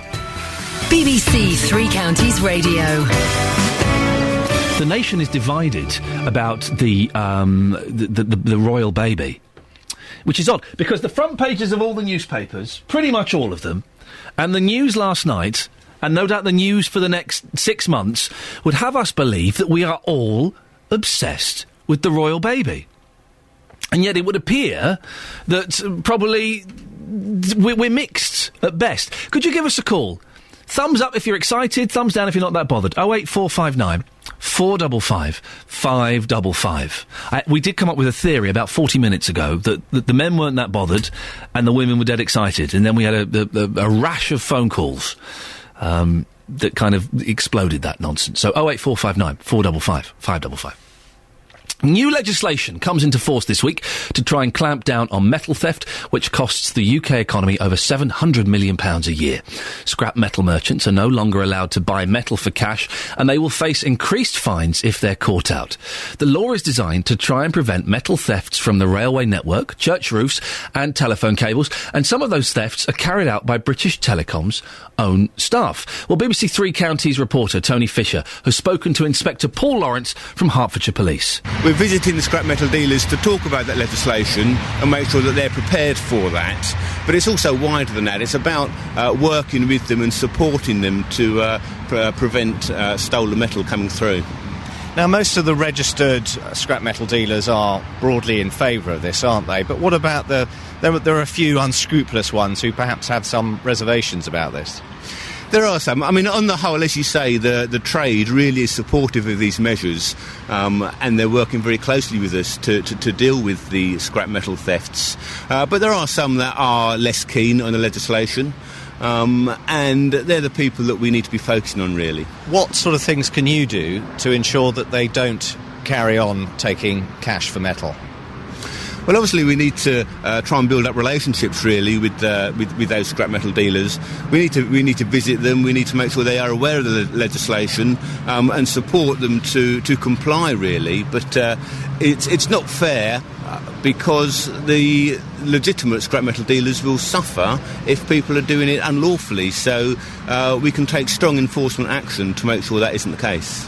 What can you do? Can you make arrests as part of these inspections today? And tomorrow, you're not really looking for arrests, are you? Yeah, today's not really about arrest. It's about supporting and making sure they are aware of the legislation. However, we do have powers to enter the scrap metal dealers, to look at their records, to see what metals they have been taking, and if there are people that are taking metal unlawfully or buying it unlawfully, we do have powers of arrest for that. So we would be using those powers very strongly. It's a big problem across the country, isn't it? ACPO say it costs 700 million in terms of lost revenue. Is it a big problem in Hertfordshire? It's a problem, like you say, across the country, and Hertfordshire is no different to that. We have started to see some reductions in terms of metal theft, which is very positive, but we need to just keep our game up, really, and make sure that we can continue that trend. And the idea behind this legislation is making everything traceable, isn't it? All payments, cashless, electronic, or by cheque, so that things are traceable. There's no underhand, dodgy business going on. That's right. I mean, it's very much along the lines of our Operation Tornado, really, which is making sure that when people do bring metal in, the people who take that metal have got good identification measures, so looking at maybe driving licences or passports, all that being supported with utility bills. So, yes, they're some of the measures that we're taking to make sure that we know who the people are that are bringing in metal. So if there is something suspicious, we can then follow that up. But the legislation is another string to that, really, which really helps us to identify who's bringing the metal in to make sure that it's not stolen. From now on, all crimes will be referred to as underhand dodgy business. Thank you for that. The owner of this garage on the A505 in Hertfordshire between Royston and Baldock says there's not much you can do to prevent telephone cable thefts. Oh! Well, it turns out that maybe there is something you can do to prevent audio being stolen. I don't know what happened there. Anyway, Nikki Guest is the marketing manager at Alchemy Metals in Stevenage. Morning, Nikki. Morning, Ian. Metal theft, it does have, quite a big impact, doesn't it, on the communities? Oh, it has a huge impact on communities. You've got the emotive impact when we see war memorials being stolen, plaques off of graves, lead off of church roofs. But then you've got the more serious impact when you've got communities that literally lose all of their essential services. So, if Granny can't ring 999, that is a massive, massive problem. And it is happening up and down the country. It's not a victimless crime, which is why they're trying to take it in hand, really, with the legislation that we're seeing. I remember a story we covered maybe a couple of months ago about a whole train line that was closed down because some thieves went and nicked some metal there. So it is a big thing. Does this legislation go far enough, in your view, though? No, it doesn't at this point. But, even government and the police and everybody else, they all know it doesn't go far enough. This is just the first step, really, in further legislation that hopefully we should see next year. We've got a new bill going through Parliament at the minute. It's gone safely through the Commons. It's in the House of Lords. And really that is the legislation that's going to tighten up the industry and bring it into the 21st century. Because, we mustn't forget that you've got a £5 billion industry at the minute working under laws that were made for people pulling a horse and cart.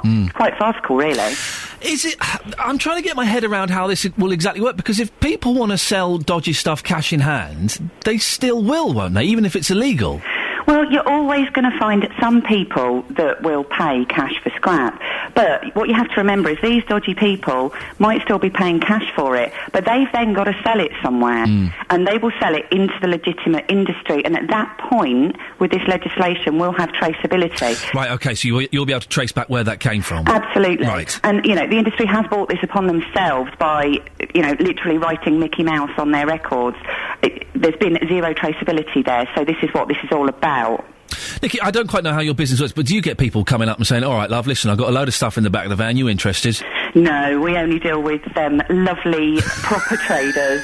We don't have any white vans queuing up outside. There are no chances of saying, give us a oneer for this, love, and we'll call it quits. There's none of that. Yeah, no, we tend to. Some of them do try, and they're politely asked to jog on, please. But this is a closed site. Normally, it's by appointment, so they can't just drive in. And so, what impact does the illegal activity have on your own business? I'm guessing if they're not turning up, you're kind of excluded. But I guess does it affect the price at all?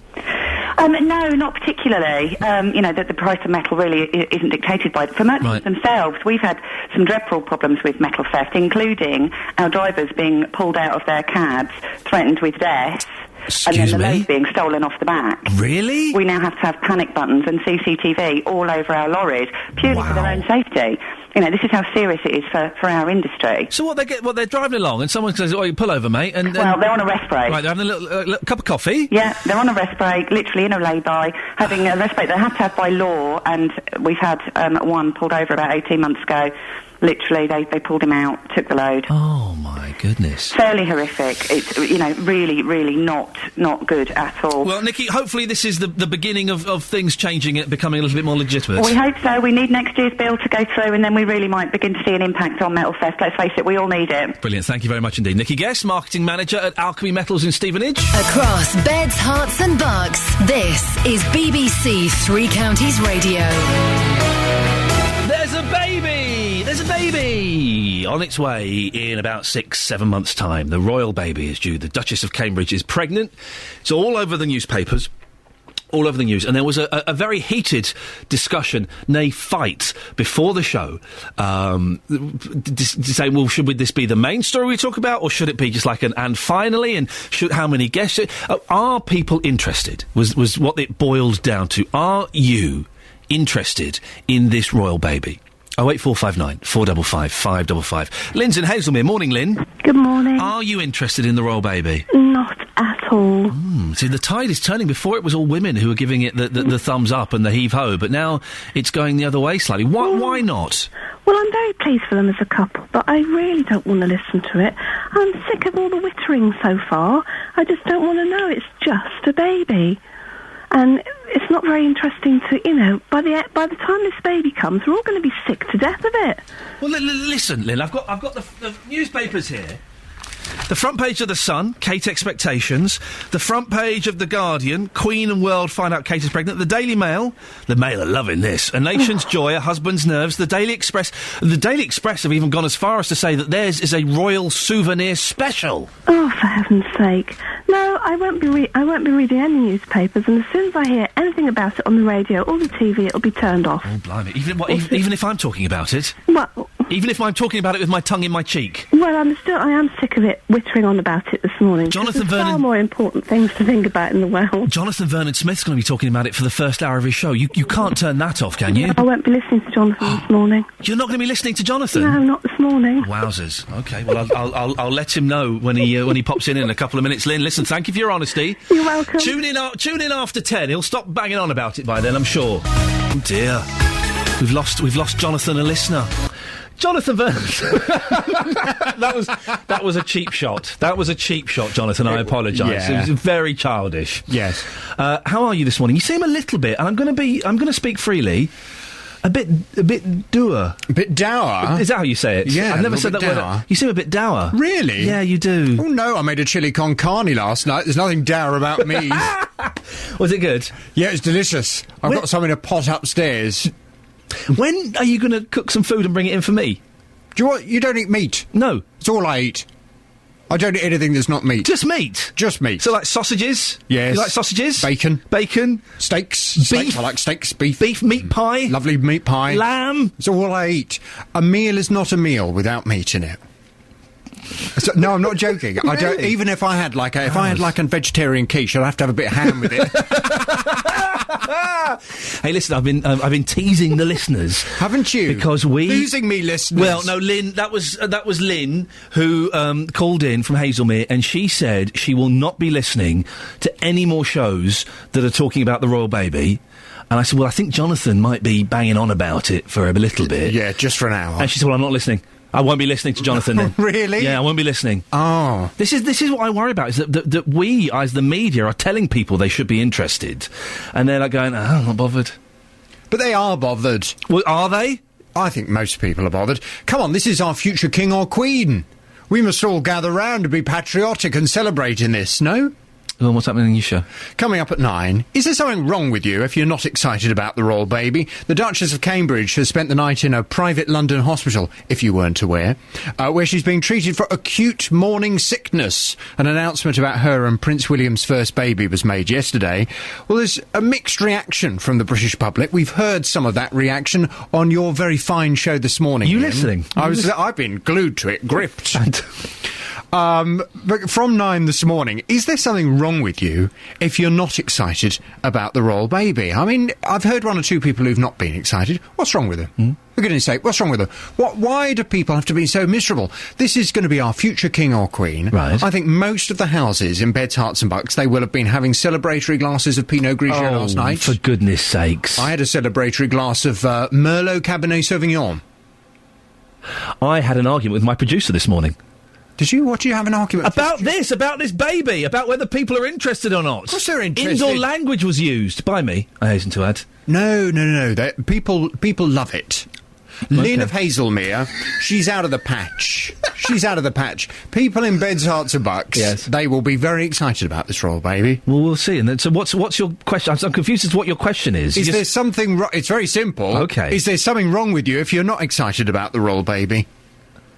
08459 455 555 from 9 this morning. I know why you're being awkward. Why is that? Because you're not very interested, and therefore you feel that there's a finger of blame that there might be something wrong with you. No, I don't like these. I don't like these questions when they're loaded. You do loaded questions sometimes that I think are unfair. Oh, you're feeling the pressure. Is there something wrong with you? There's something wrong with you. No, you. No, you. No, you. You. Out.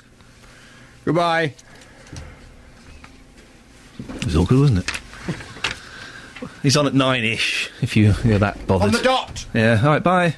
We'll see about that. I'm in charge of what time you start. The BBC in Beds, Herts and Bucks. This is BBC Three Counties Radio. If you want to get in touch with Jonathan now, you can send him an email at jvsshow@bbc.co.uk. Hey, the Turner Prize winner is from Luton. Elizabeth Price collected the prize from actor Jude Law for the video she made about a fatal fire in a Woolworths store in Manchester. Elizabeth criticised the government and praised her comprehensive school, Putteridge High School in Luton. She said she felt it was depressing to listen to the comments people made about her being from Luton. You can be successful in the art world and be from Luton? Really? Well, it would seem that you can. We can talk now to Matthew Shaw, the curator and director of Contemporary Art Gallery in Luton, Departure Loud. Morning, Matthew. Good morning, Ian. How's it going? It's going very well, thank you. You couldn't be bothered to come to the studio this morning, sir? Well, I was only asked at 7:20. Well, still, it gives you plenty of time to... If you'd given me the opportunity, I'd be delighted to see your happy, smiling Always face a pleasure. This time of day. We will get you in again, don't worry. Listen, we heard about the video she made, and our new art doctor, Estelle Lovett, spoke very highly of it. Do you know much about the piece of art and Elizabeth Price herself? I have seen the work. I didn't know that Elizabeth was from Luton, and I'm actually very excited that she's from Luton because I think it's just another reason to celebrate being in Luton and the creativity that is around the place, but is not really very widely known about and needs to become better known about. Well, it does. The people were kind of a little bit sniffy, I think, when they found out that she was from Luton. I mean, I think Luton has historically had a PR problem. I think the fact that there's a contemporary art gallery there now is part of addressing that. I was in Liverpool yesterday. Liverpool used to have a terrible PR problem. It's now the centre of the art world. Glasgow used to have a terrible PR problem. It's now the centre of the art world. Elizabeth Price being from Luton, that's absolutely fantastic. And she's only one of a number of really fabulous, energetic, creative people working in and around Luton. And I think it's something we need to celebrate. And hopefully we will be able to as a result of her award. There is quite a sniffy attitude towards Luton, and hands up, I may have even had it myself. But since working here, I have met some of the most, talented and creative people. There is a lot of talent here. Could not agree with you more. I mean, most people you meet are not extremists. Most are not yobbos or hooligans. Most are basically quite normal and actually extremely good at getting on with each other.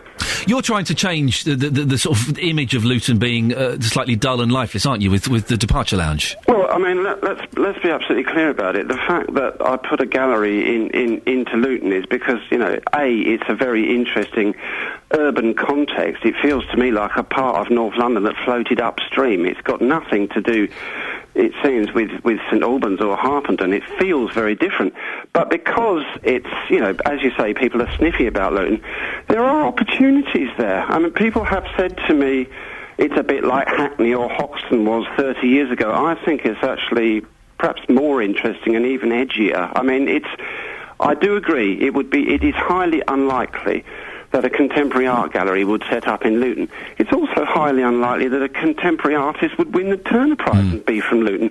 I think things can happen and things can change, and I think hats off perhaps to the Arts Council, because without their help we wouldn't have a dirty grey empty office block in the centre of Luton that we're putting contemporary art on in.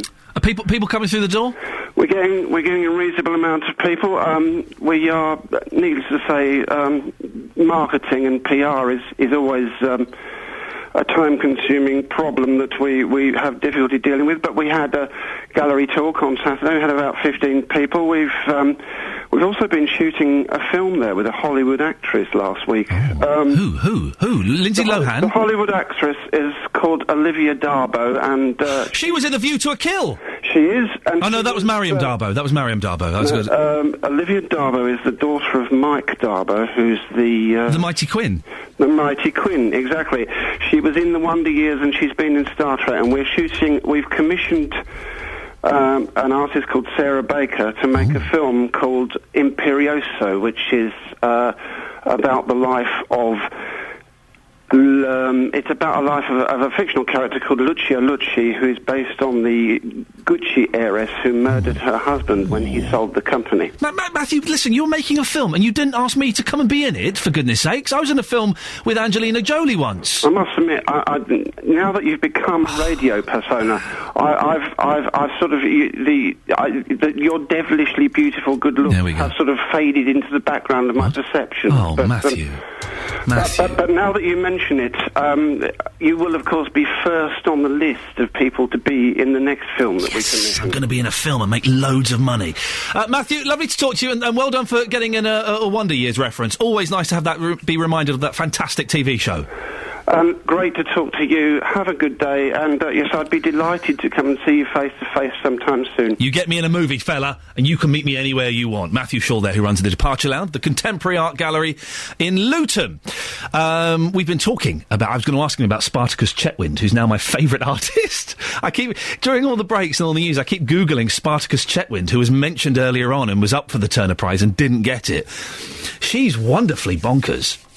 The royal baby, excited or not?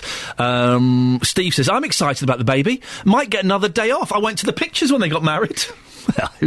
Aaron says, I'm not bothered. It's not mine, so I don't really care. Well, Aaron, do you know it's not yours? Marina says, my daughter had acute sickness when she got pregnant. She couldn't even get out of bed without being sick. It was really bad. The doctor came out to see her and told her this sometimes means that you're having a multiple birth. And that's what she had. Identical twin girls. Ay, ay, ay. Andy in Watford. Royal baby equals day off work. And Helen on Facebook, congratulations to them. I hope mother and baby will be happy and healthy, but it does fill me with dread for the daily pregnancy status updates we are going to get. Dennis in Dunstable, you excited or you're not that bothered? Yes, I'm a royalist from a way back. At 87, I think it's absolutely marvellous. But what do you... And all these miserable people, get off the bottom step and smile, for God's sake. What do you care about her? A woman you've never met, she doesn't care about you. Why do you care that she's pregnant? Because she will, sooner or later, be the leader of the country. And when you say royalty, why do we need royalty? What is the alternative? Another politician as a president. I wouldn't go across the road to pour water on one if it was burning out.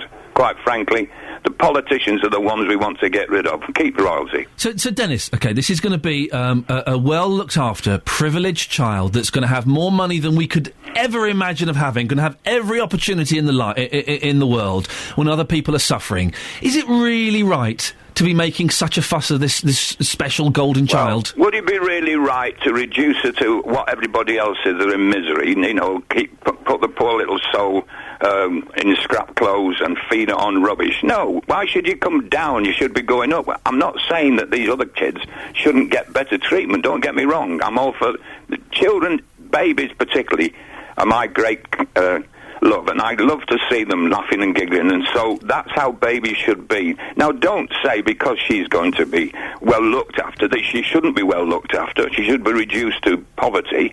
Just bring the other kids up from poverty. Dennis, Dennis, I have it on kind of very good authority that there is a chance the Duchess of Cambridge is listening to this show on BBC iPlayer right now. Have you got a message for her? Yes. Congratulations, and I hope you have a very happy pregnancy and you produce a beautiful child. Thank you, Dennis. Wonderful. Call 08459 455 555. 08459 455 555. BBC Three Counties Radio. Morning, 8:32. Another 28 minutes or so of this nonsense. Then Jonathan Vernon Smith comes on at 9 o'clock. Always a cracking listen. But in the last 30 minutes of this show, at the end of October, we told you about problems in the Hightown area of Luton. Residents are living in daily fear of crime, and they're worried about prostitution. Well, last night, a meeting took place to address some of the problems, and we'll be finding out what happened. And as you've been hearing, the Turner Prize winner is from the Three Counties. We've sent reporter Justin Dealey to her old school to find out what teachers and parents think about the news. Now, we're going back to a story that we have been following here on Three Counties. We did a report on it, where are we now? December. So I guess we did it in October. Residents in the Hightown area of Luton living in daily fear because of prostitution and crime in the area. I don't know if you remember the audio we played out, but it was pretty incredible. They say the council are not doing enough to improve the area and make it safer.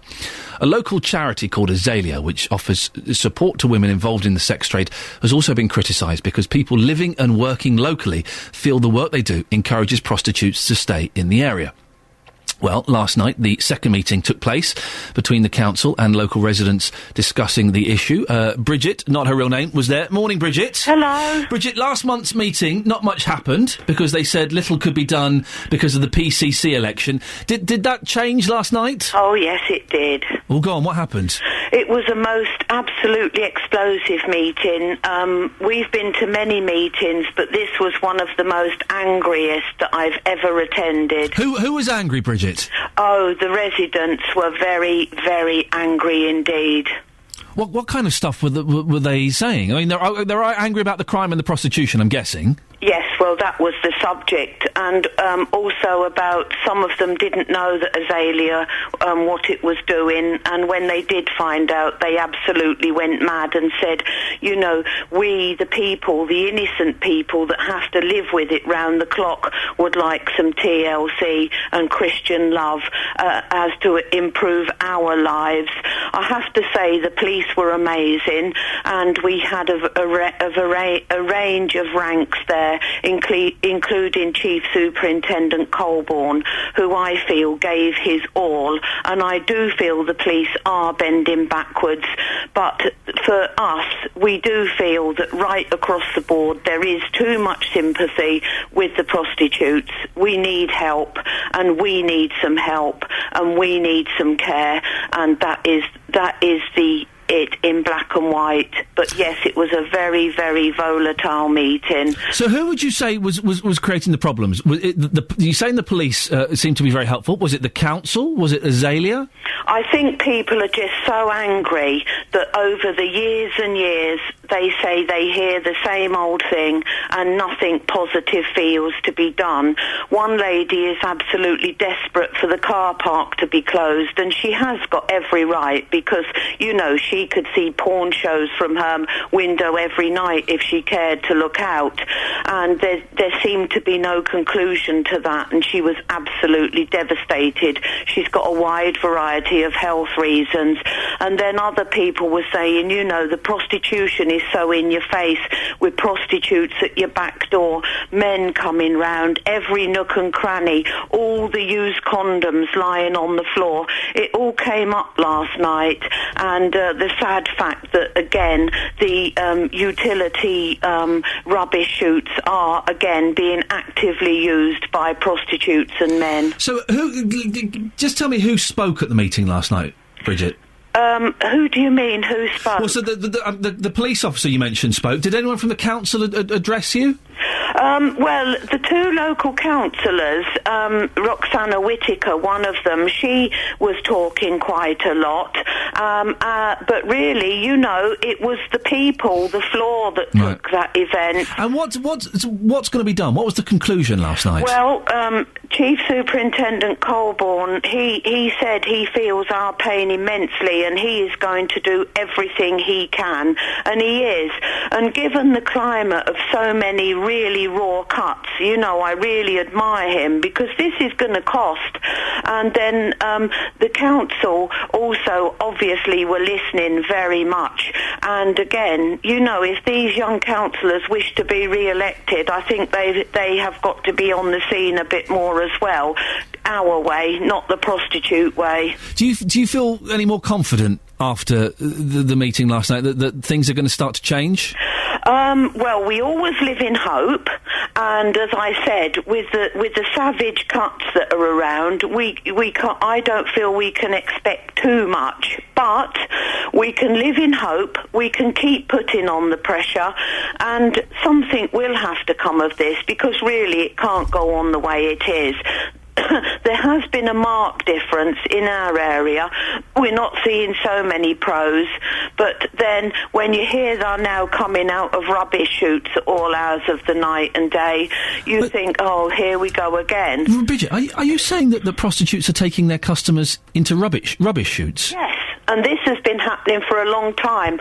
One lady near us has had a nervous breakdown through it and was even considering suicide, because she went to a cupboard one afternoon, 3 o'clock, and there was a pro and a man actually, you know, yes, in the I do know. In the chute. So this lady went out of the chute, but went back half an hour later and personally cleaned up over 100, yes, 100 used condoms. I would stop counting at 3. Well, I really would have done. Well, this poor woman, you know, she used her bleach, and then she went and bought locks and bolts to lock up those chutes, and now they're back in there again. Well, this is a horrible image. Bridget, listen, we did ask both your ward councillors to come on today, as we have done on previous occasions, and they couldn't. No. So we have asked them when they are able to come on, so we're not going to let this go. And tomorrow we're going to be speaking to the new PCC Commissioner for Bedfordshire, Ollie Martins, about this very issue. Bridget, have you got one question that you would like to ask the PCC Commissioner, Ollie Martins? Well, I'd like to meet him, and there'd be more than one. Well, give us one now. We'll record it and we'll play it to him. I would actually say to him, I have heard on the grapevine he is a local man, so I'm not sure about that, so I'm not going to state that as a fact. But what I would say to him, come and live a day in our shoes with the shopkeepers in Hightown making no money hardly, with another shopkeeper who was extremely brave last night, how he spoke up.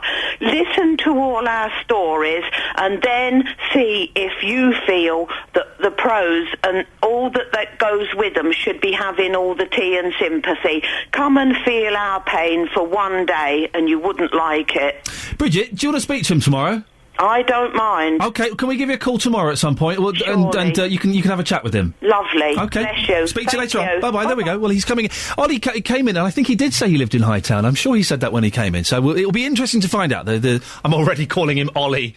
Listen to me. I'm already calling him Ollie. PC Commissioner for Bedfordshire, Ollie Martins, will be coming in tomorrow. So, that'll be definitely worth listening to, and we'll make sure that Bridget gets to have a little chat with him.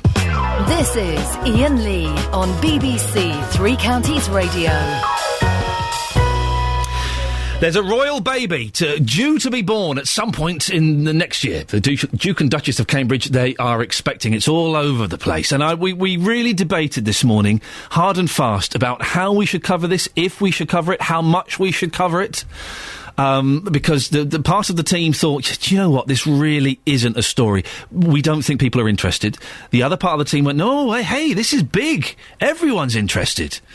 Well, we've got Doris Presland from Hertfordshire on the line. You're a big fan of the Royals, are you, Doris? Yes, I am. Very much so. Because my family was connected to them. Oh, in what way were they connected? Well, my father was a gamekeeper, and he used to go to the shoots with the Queen and the Duke at Luton Hoo, which was wonderful. Doris? Yes? What are you listening to in the background? Oh, no, I've got the TV on. What? Oh. What is it you're watching? Pardon?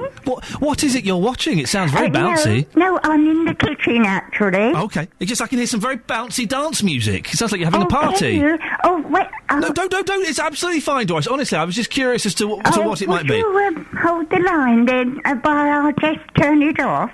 You don't need to, Doris. We can use it as musical background. Oh, that's lovely. Oh, absolutely. It just makes it all a bit more fun. Sorry. No, don't apologise, Doris. I'm a long way away from it. I know, it's very loud. Well, it sounds very much like a lot of fun. Oh, what? No, it's the breakfast one. You're not watching... Are you watching Daybreak as well? Is that rubbish still going, for goodness sake? Everyone that... Anyway, let's give them no more oxygen. Listen, how are you excited about the news of the royal baby? Absolutely delighted. Why? Absolutely. I think it's wonderful. Wonderful. Why are you so excited about a girl you've never met, who doesn't even know about you and her baby? But I'm very, because I always buy all the books, and of course I've got the wedding magazine as well. Yeah. Of everything. Well, the Daily Express, you need to get the Daily Express. It's been labelled a royal souvenir special. Oh, how lovely. Yes. Yes, and I always keep all the papers of the weddings and everything. So are you going to start collecting royal baby memorabilia? Yes, that's right. OK, well, Doris, listen, the onus is you know more about the royal family than anyone I've ever spoken to, and I've spoken to that bloke whose name escapes me. Anyway, what do you think they should call their baby, Doris? Oh, well, I haven't really thought of that. Come on. At the moment. You know that if it's a girl, you would love it to be called Doris, wouldn't you? Oh, Doris, of course. Wouldn't it? Of course. Wouldn't that be what? Queen, arise, Queen Doris. Elizabeth or something. Say that again, Doris. I expect it will be Elizabeth if it's a girl. Yeah. And, Shanika? Pardon? Jonathan Vernon Smith was suggesting Shanika. Oh, yes. Be a good name. Queen Shanika. Yes, that's quite nice. And Steve if it's a boy. Yes. Doris, it's lovely to talk to you. You go back to watching your telly. Oh, all right. Speak to you later on, my dear. Thank you so much for ringing me. It's a pleasure, and thank you for talking to us. What a lovely lady. Take care. Oh, thank you so much. Bye-bye. Bye-bye. There we go. Doris there. Wonderful. Oh, dear, what fun. Kate said something there that reminded me, she said Cold Winter's Day or something like that, and it reminded me instantly of the fantastic David Essex Christmas song. It was only a winter's tale, just another winter's tale. It's a cracking song, right? It's a brilliant Christmas song. I love seasonal music. I get really excited by it. This show that I'm doing with Jonathan Vernon Smith on Boxing Day, oh, he's a right old grump. In the meeting yesterday... So, how much Christmas music do you guys want to have? Oh, I don't want to have any Christmas music. I said, well, no, Jonathan, we will be having some Christmas music. It's on Boxing Day. You don't want to hear Christmas music on Boxing Day. Of course you do. It's still Christmas. I love Christmas music. We're holding off on this show. We're getting close to it. We're getting close to the point where I come in and slap down my CDs and say, right, guys, Christmas is starting. We're playing these bad boys. What's the date next Monday? So the 4th, the 5th, the 6th, the 7th, the 8th, the 9th, I think it's the 10th of December. Can we start playing some Christmas songs on Monday? Come on. Let's get a music expert on. Let's pick the best and the worst Christmas songs of all time. The best one, Paul McCartney, Simply Having a Wonderful Christmas Time. The worst one, John Lennon, Merry Christmas, War is Over. There we go. Fantastic. Now, exciting news for art lovers. The Turner Prize winner is from Luton. Elizabeth Price collected the prize from actor Jude Law for the video she made about a fatal fire in a Woolworths store in Manchester. Elizabeth criticised the government and praised her comprehensive school, Putteridge High School. She said she felt it was depressing to listen to the comments people made about her being from Luton. Well, our reporter, our art correspondent, Justin Dealey, is outside the school now, Justin. Yes, thank you very much. Are you feeling inspired? Are you feeling arty? I do. I feel very inspired. As you know, I've been very artistic in my life. Yes. But, obviously, certain critics just don't see that. They're yet to see that. They're yet to see yeah, that, they are. yes. It's a fantastic story for Luton. Joining me live here in our radio car is the head teacher, Helen Beecham. Helen, welcome to the programme. You're live across Beds, Hearts and Bucks. Your reaction to the news, you must be absolutely delighted with this, surely. I'm thrilled. It's really good news, not just for Luton, but for Putteridge particularly. We're always very, very keen to hear about the successes of our ex-students, and this is absolutely brilliant news. She had a go at the government. She praised the school. How good is that? That's excellent. I'm all with her on that one. The arts, all the subjects in the arts are very important to us. We have very, very good results in art and music and drama. And there's no plans in this school at all to get rid of those subjects. We're very much in favour of them. Looking around the corridors here, the artwork is absolutely sensational, isn't it? Absolutely. 100% A-star to C in art for the last 2 years, and we have a superb department. Many of our students do go on to the Sixth Form College or to Barnfield and other colleges to study art. So she's won £25,000, but this award for the school, I would say, is probably priceless, because moving forward, it's that inspiration, that extra push maybe that the students need here. Absolutely. I think the students will be very inspired by this. I know the art department will be really playing on this one to motivate the students and for them to see the potential that's in all of them. Your school is well and truly on the map right now. We're talking about the Turner Art Prize, but also Jamie, of course, from Union J in the X Factor. This was his old school, so right now you're getting a lot of media coverage, aren't you? Absolutely. We were so disappointed that the boys went out on Saturday. Keith Callard, my assistant head, has been working very closely with the family and with ITV. We were planning for them to be in yesterday, and so it was hugely disappointing when they didn't go through. But those boys have got such a career ahead of them. They're incredibly talented, and we're very proud that they're also associated with the school. He was robbed, wasn't he, on Sunday? Absolutely. I mean, how on earth they didn't go through, I don't know. And certainly everyone in Putteridge was really voting for them. And final word on one of our big talking points this morning, the royal baby. Do people really care about this? Do you care about this? Of course I do. I think it's fantastic news for them, and I wish them all the best. Excellent. And this story, of course, well and truly puts Luton on the map, and Luton, unfortunately, gets a lot of negative publicity, which I don't agree with. A lot of it is just ridiculous, not researched at all. This is a great news story for the people of Luton. Absolutely. Like Elizabeth Price, I'm from Bradford, and I have to say I've lived in Luton now for a few years, and I think it's a great city. Sorry, town. Maybe city in the near future, though. I think that was a definite slip there. That should have been a city, shouldn't it? I think it will be in the near future. Helen, thank you so much for your time. Thank you very much. Really appreciate it. That's the head teacher at Putteridge High School, Helen Beecham. Congratulations once again to Elizabeth Price, who's won the Turner Prize. And, of course, we mentioned Jamie there from Union J. Unfortunately for them, voted off the X Factor. He's a former pupil here as well. So at this moment in time, Iain, this school has got a lot to be proud of. Oh, and by the way, Christmas songs. Yes. Start playing them, come on. Listen, I totally agree. We're in the middle of December, virtually. Yeah, I know. It's cold. I was Christmassy this morning. morning coming out. You see, on Saturday, I did play one. I played one at the end due to public demand. Which one did you play? I played Sleigh Ride by the Ronettes. My favourite Christmas song, Stevie Wonder. That's what Christmas means to me. Play it tomorrow, come on. Oh, listen, I'm scared to even look at my team because they're not looking at me. They're not interested. I went about 5 years ago, I went with my wife, again, to New York. It was Christmas time. It was December, I think. We went to B.B. King's, the venue. We saw Ronnie Spector in concert, and she came out, and she was brilliant, right? And she did all the Ronettes hits. Then she went off, and we were sat right at the front. She went off. She came back in a sexy Santa outfit and did all the Christmas songs. It was brilliant. That is amazing. And I'm actually working Christmas Day this year, 2 till 6, live across Beds, Hearts and Bucks, in that studio with my turkey. Oh, bless you. Look at you taking a dive for the team. Well done, Justin. Thank you, Good Iain. work. Speak to you later on. There we go. Justin Dealey. Excellent stuff indeed. A couple of texts about the Turner Prize and indeed art. Amy. Oh, this is good. We're talking about the Departure Lounge, the art gallery in Luton. I live in Luton, says Amy, and stumbled upon the Departure Lounge Gallery by complete accident. It's fantastic. Everyone who has a spare half an hour or so should definitely pay it a visit. It's great to see the culture that Luton has. I might pop in there next Monday.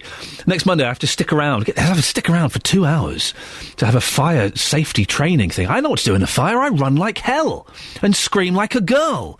But I have to have a safety training, which means I've got to stick around for a bit. So I might pop in and have a little look around them. And Iain has texted in. So Liz, the headmaster's daughter, my classmate, wins the Turner Prize. Cool. I wrote the screenplay for Restless Natives when I was at school with her. Well, there you go, you see. Exciting stuff. Everybody's getting involved. The royal babies we've been talking about this morning. And I hope we've not caused too many of you to turn off. You see, I think, personally, it is a turn off the radio thing. When I hear things like that going on too much, it's kind of okay, what else is on the other side? Some people disagree. On the Facebook page, facebook.com/BBC3CR, and it's a cracking place. If you're on Facebook, you got it on your phone or whatever, go on there and you can have a proper argument with the other listeners. Which is always... I get paid to have arguments with the listeners. You can do it as well. It's good fun. Carolyn says, I'm wishing them all the happiness in the same way as I would any prospective parents. A new life is always welcome. The news is bound to be way over the top for the prospect of the birth of not just an ordinary baby, but a future monarch. If the baby is a girl, her rights to succession to the throne over any younger brother. Let's not forget history is being made here. But also a heartfelt plea to the media to please tone it down, as we know they won't. So what should be a celebration becomes boring and tedious. The media should concentrate on the real news and leave them alone. You know that somewhere in the world, Nicholas Witchell is wetting himself with excitement. Darren says, can you imagine a normal woman with acute morning sickness being admitted to hospital, having a fuss made out of her and having little worries? No, she'd be carrying on regardless, as she would be worried about losing her job, as her employer keeps on reminding her there are millions who could do her job for less pay, keeping the house, keeping on top of everything and getting on with it. Well, it's not quite morning sickness, no, Darren. It's a little bit more serious than that. Catherine, it's good news, but let's get back to the other far more important events going on in the world.